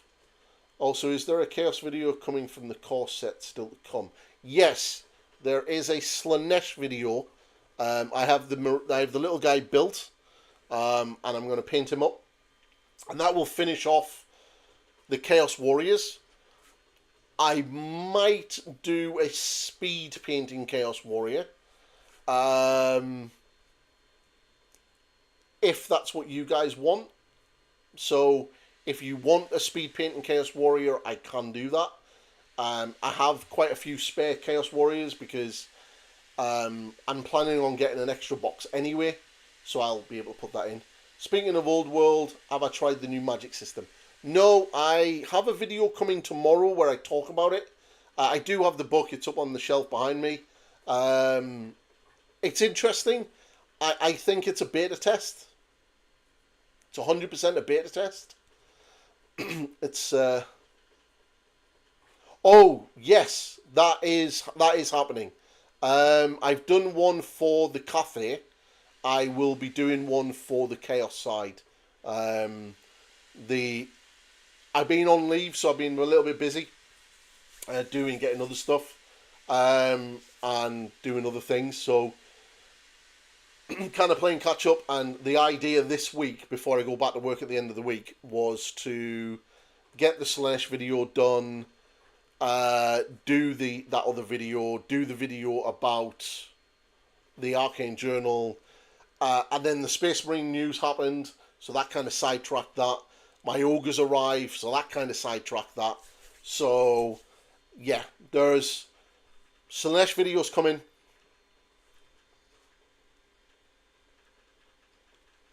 You can do that. Now, that's pretty solid. But again,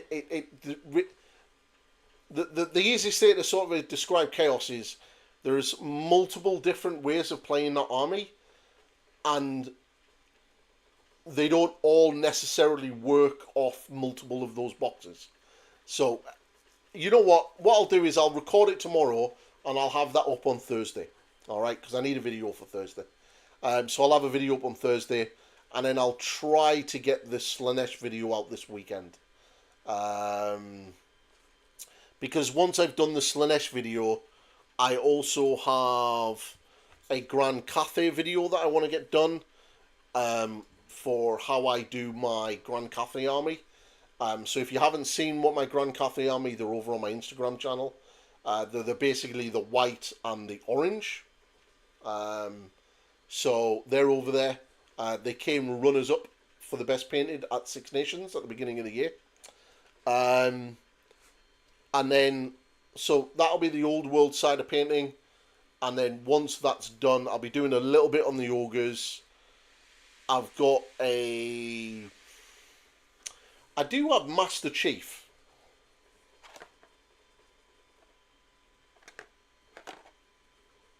Now, I have two Master Chiefs.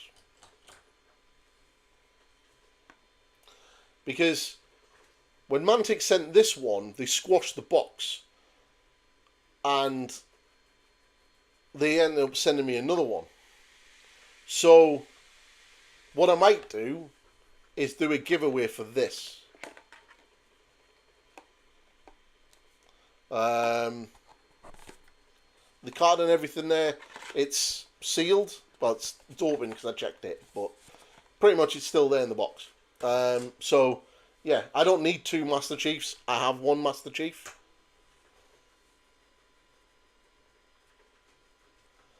No. The army I'm looking at running is 2 units of Gluttons,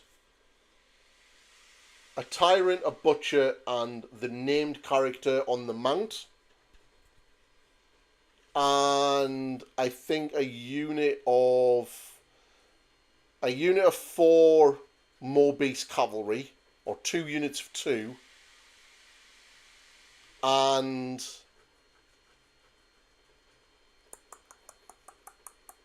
I think there's a unit of Iron Guts in there as well.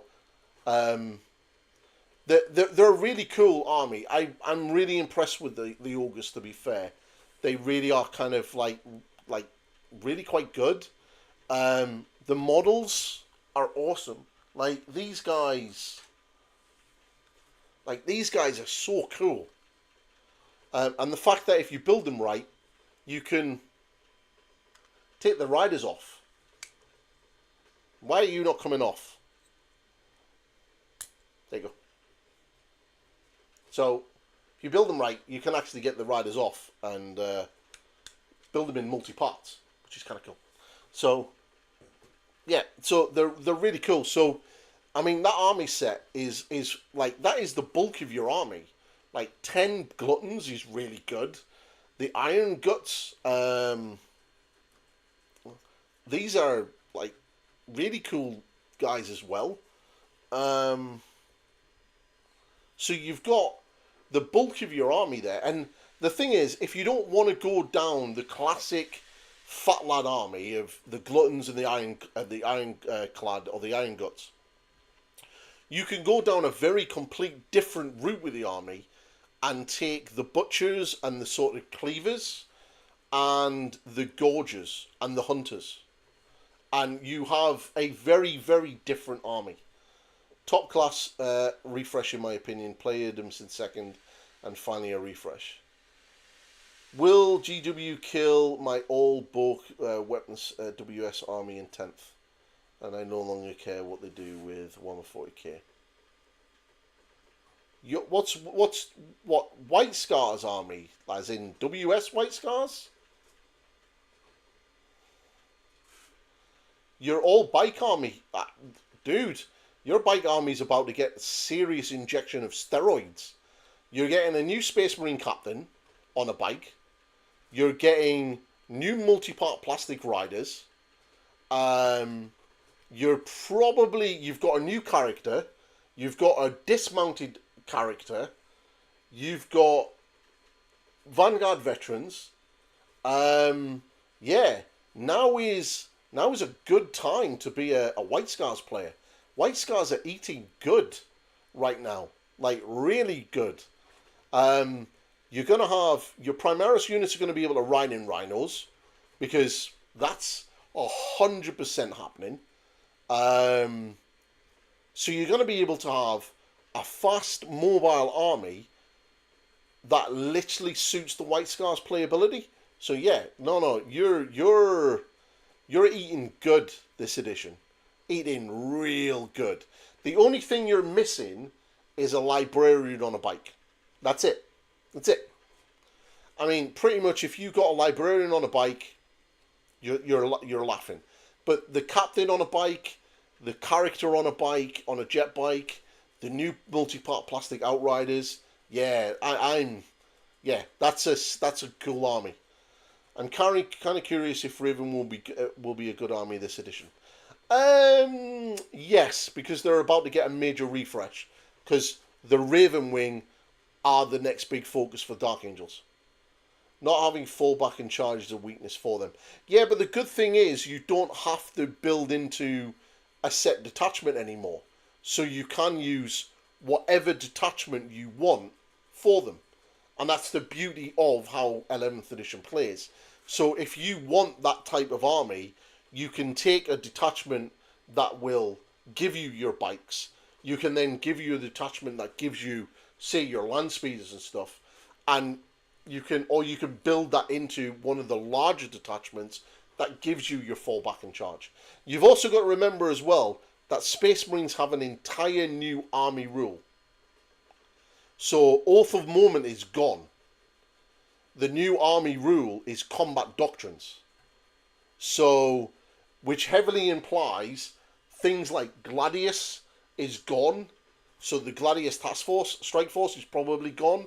Because what that detachment did is basically what our army rule is going to be now. So you're going to have combat doctrines now.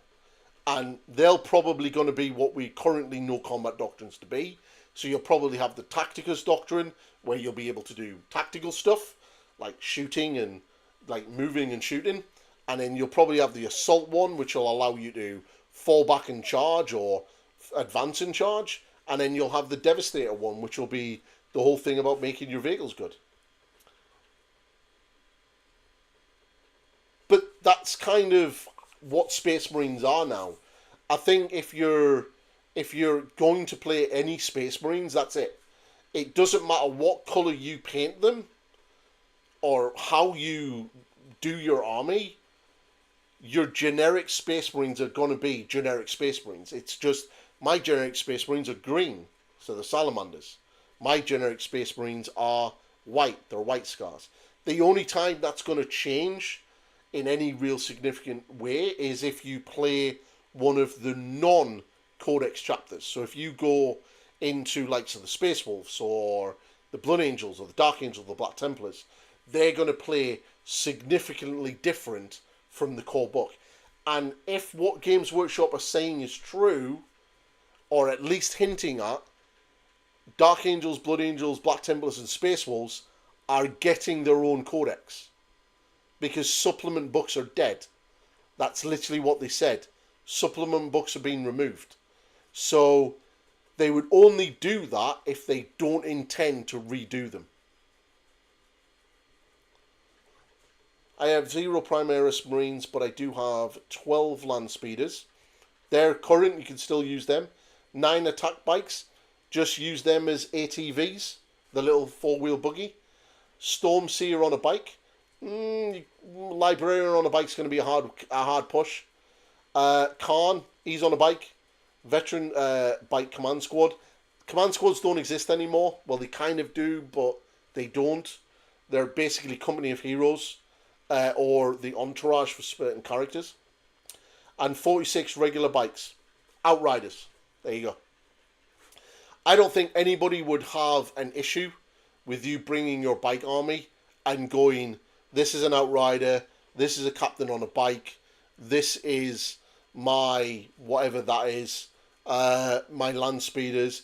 The only thing that you'd maybe have a problem with is the librarian, and the command squad. Honestly, yeah, it sounds like really cool, but I don't think you'd have a problem, and I don't think many TOs at tournaments would stop you from bringing it. As long as if you clearly told your opponent, these are outriders, this attack bike is an ATV, then there should be no real issue, because the ATV is literally the attack bike. It's the Primaris version. I don't like generic things like White Scars not being white painted Ultramarines with few special characters. I haven't played my army played the army in third, but this is my city again. Again, I think personally, because Space Marines are getting such a big change, I think don't worry too much about that element of how that's going to work until we get it clarified from GW. And I think over the next couple of weeks, they are going to clarify that, and they are going to show how that works. You've got to remember that they've given certain chapters characters. So Imperial Fists now have 2 characters. Salamanders have 2 characters. White Scars have 2 characters. Raven Guard have 2 characters. The Ultramarines have 1,000,000 characters, but that's to be expected. They're the poster boys. Space Wolves, Dark Angels, Blood Angels, Black Templars, they have an entire range of shit. So I think, don't worry too much. Like, I think you're fine. I think you'll be quite good. I mean, let's have a little look at the actual White Scars element. What do you actually get? 40k Space Marines. Let's have a little look. So you've got this guy. Cool. It's a nice upgrade kit. You've got the bike, and you know fine well that you can use all of this. This is essentially your where is it? The Company of Heroes. That's essentially your command squad. But you've got your normal heads. Like, you've got your Smash Captain. Like, White Scars can quite easily go jump pack heavy if they really wanted to. Got drop pods. You got, like, Brutalis Dreadnoughts. Like, why would you not want them? We know that they're going multi-part. They're dead. This is coming back in a new kit. That's dead. Bye-bye, you guys. Bye-bye. I wonder if they're going to get rid of some of the lieutenants. Sad times that these 2 are gone. But you've got the new Storm Speeders as well. So there's actually quite a lot there for you to run around with. Oh, yeah, 100%. You should definitely get him.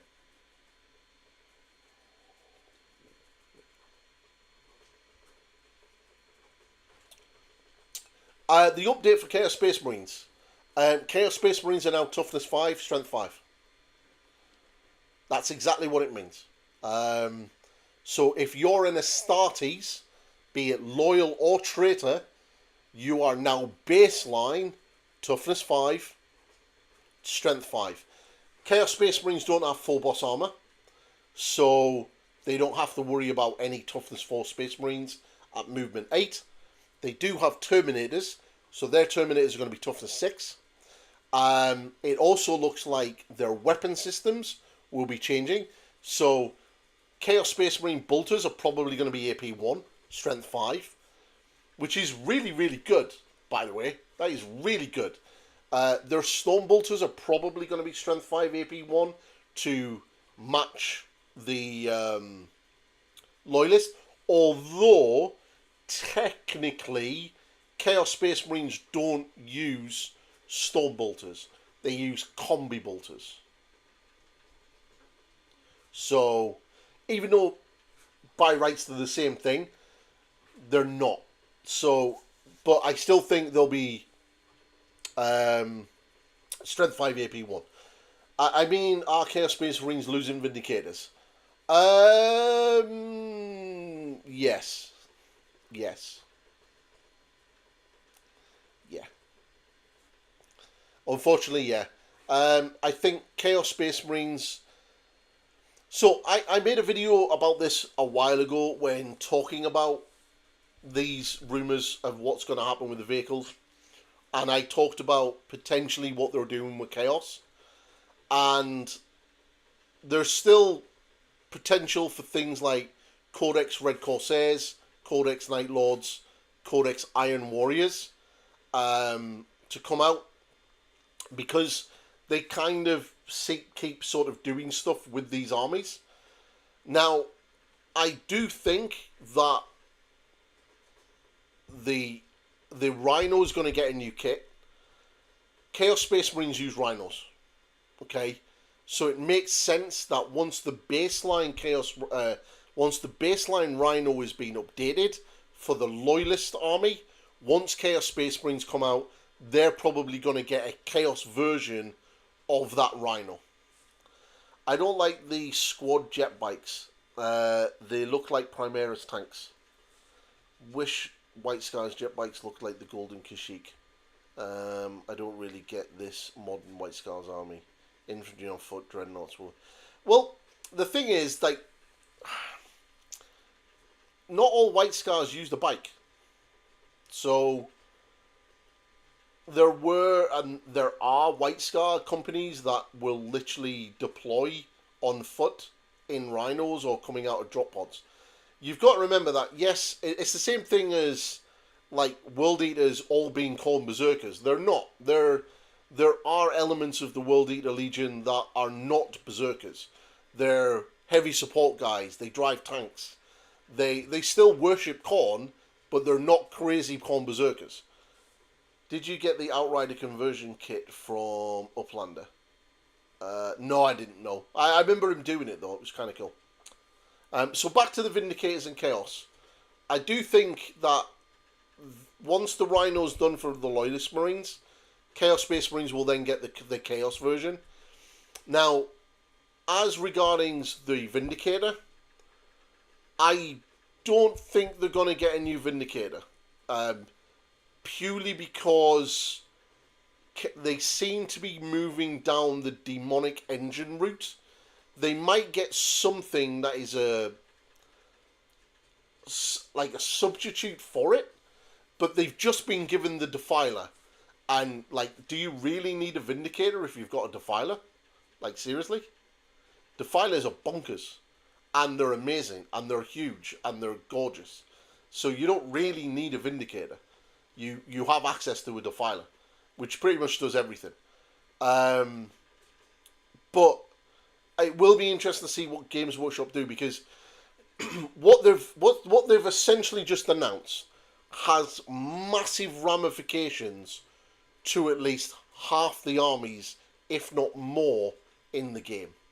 So all of the Loyalist Space Marines, Grey Knights, they haven't even talked about Death Watch, and all of the Chaos Space Marine codexes are massively affected by this. So yeah, I think it's going to be interesting. I think it's going to be really good, and I trust them to deliver. I'm not going to like scream the sky is falling and freak out and panic because they're removing models and they're finally getting rid of Firstborn, which, like, so happy they are. Like, I have loved Tactical Marines. I love the Humble Tactical Marine. I really wish the new Intercessors were basically Primaris Tactical Marines with a missile launcher and a special weapon, and basically doing what Tactical Marines do, but they're not, and I kind of get it, but they're still cool. Primaris Marines are awesome. They're well proportioned. They look good, and they're a joy to paint. So if you like Firstborn and your Firstborn aesthetics, Horus Heresy has all the kits that you will ever want. And there is the rumour that Mark 7 is coming to the Horus Heresy. So, if you like your classic Mark 7, keep an eye out for that one. Iron Warriors without siege tanks feels strange. I wonder what GW plans to do with the Grey Knights half of their units. A Rhino, Razorback Flyers, etc. The Grey Knights are getting a massive overhaul from top to bottom. A massive overhaul. Like, completely top to bottom. It is going to be 11th edition's major refresh. Like, you were talking new strike squads, new Terminators, new characters, new vehicles, the whole shebang.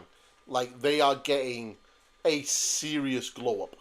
Serious glow up. Absolutely massive. So, bear that in mind. When will they come? Probably sometime next year or the year after.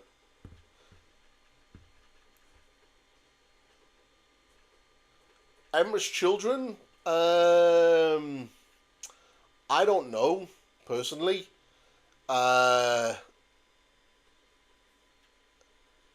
You see, Games Workshop want each of the cult lists to play differently. So,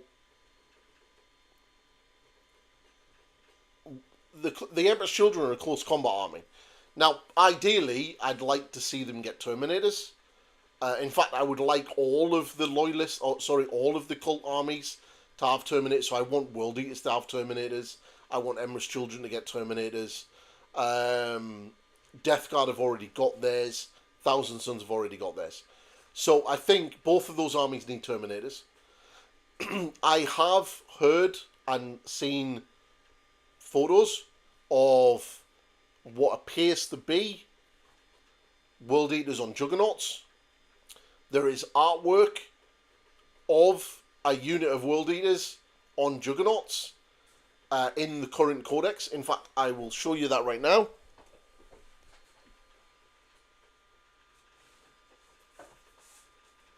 So, 9th edition codex. Or is this the 10th edition one? Can't remember. But in here, there is artwork. So, on page 16, right here, that is the Lord Invocatus on his Juggernaut, with a Khorne Berserker on a Juggernaut, and a Khorne Berserker on a Juggernaut. They are not Chaos Lords on Juggernauts. They are Khorne Berserkers on Juggernauts. So, and there's actually another one even further back. So, just there, there's also another one right at the back there. So, there's at least 3 of them in that artwork with him. So, it would make sense.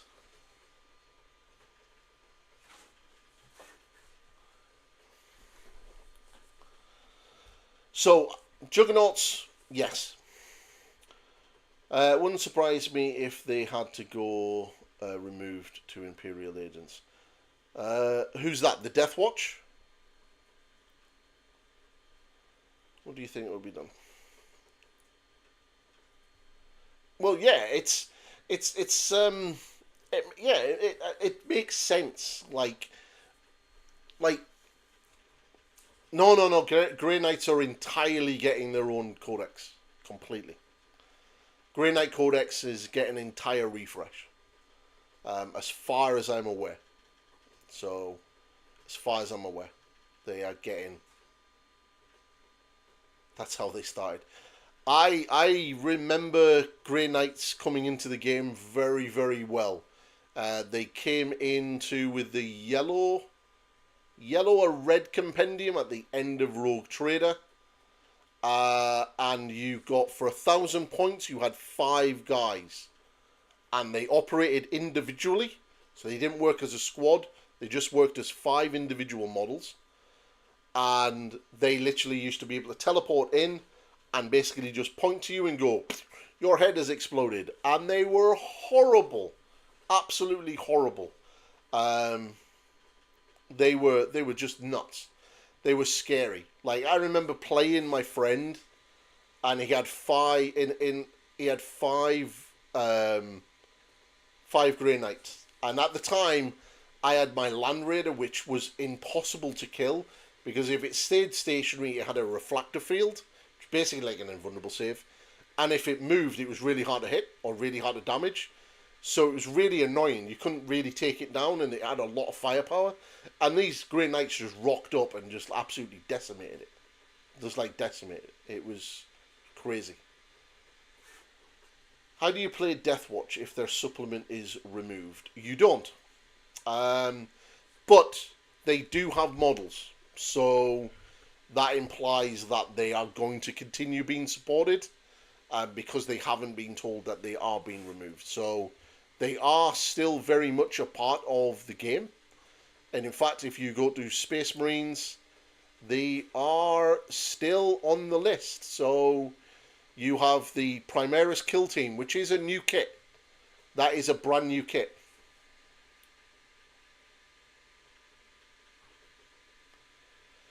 I think they will get... I think they won't... I don't think they're going to be... I don't think they're going to be a standalone army. I think they'll be a part of another army. I think Imperial Agency is going to get a lot. Yeah, but there's also a PDF, a standalone codex to use as a free download to play Deathwatch entirely separately. So you don't need the Imperial Agents Codex to run them. I think that's probably what they're going to do again. Because Deathwatch kill teams... Deathwatch shouldn't really be an army on its own. Like, to have like 50 Deathwatch Marines fighting on the one battlefield means that you are taking on one hell of a Xenos threat. Like, absolutely next level. You're talking about, like, you know, literally the hive mind of the Tyranids turning up. Like, this is, like, they shouldn't be there. They've never... They don't really fight in that sort of way. They're always in kill teams. Like, small 5 to 10 man units operating in a war zone against, like, overwhelming odds. That's what they're good at. They're not like frontline kind of shock troops, which is what Space Marines are. They're surgical. They're if you look at Space Marines as being the special forces of the Imperial world, kill teams are literally the special forces of special forces. So they're like the guys that went off and killed Bin Laden. They're the best of the best of the best of the best. Exactly. So, like 100 of them to take on a Titan-sized Necron. Like they're not really used to an entire watch would very rarely go out and fight. In fact, it would be very rare for an entire watch to be in one location because they're scattered all over the place doing different missions.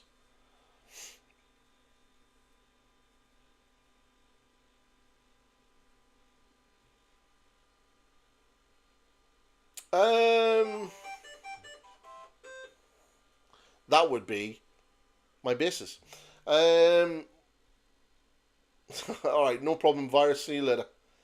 What about the non-Primus? They can't remove those people that would lose whole armies. Their vehicles are all non-Primus. Deathwatch vehicles are rhinos. They're all getting updated. So drop pods updated. Rhinos getting a new kit. Land Raiders getting a new kit. Their tanks, they just use whatever Space Marines are currently using right now. The only thing is the Corvus, and I think that Games Workshop are just going to get rid of flyers full stop, so that'll probably disappear as well, which is a shame. But like I said, they're not really meant to be done as a separate army. It's kind of not what they are. Grey Knights, on the other hand, are. So that's why they'll get their own codex and the mass range refresh. But yeah. But anyway, that has been fun. I am going to go also. It's been very cool. If you haven't subscribed, please hit that button, and it'll help me claw my way to 10k. Getting very, very close, just over 2,000, about 2,200, 2,300 now. So it's within sight.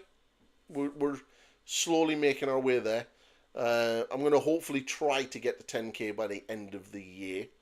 I've got a couple of things planned for it, which is going to be kind of cool. But more of that when I get closer. So merch store is going to go live on the 4th. So if you want to help the channel and get yourself a cool mug, bear in mind that's the normal size mug. There is a 15-ounce mug, which is a lot bigger than that. And I was hoping mine would be here by now, so I would be drinking out of it rather than my Black Templars one. And yeah, so yeah, there's that. And you can get some channel dice from Baron of Dice if you want. Just type into Pointy Paints into the search and that'll bring them up. And yeah, Orange Brushes and Element Games and Whaling Games sponsors, affiliate links down below. But Eddie, all of it all helps the channel and you guys get a little bit of a discount. Alright. But anyway, that is the stream. Thank you very much to everyone who has joined today. Cheers to all the guys that have chatted. Awesome stuff. It is great engagement, which helps the channel in the long run, which is super cool. And thank you to Jack for subscribing. All right. But anyway, that's it, boys and girls. There's a new video tomorrow, which will be about the new Arcane Journal.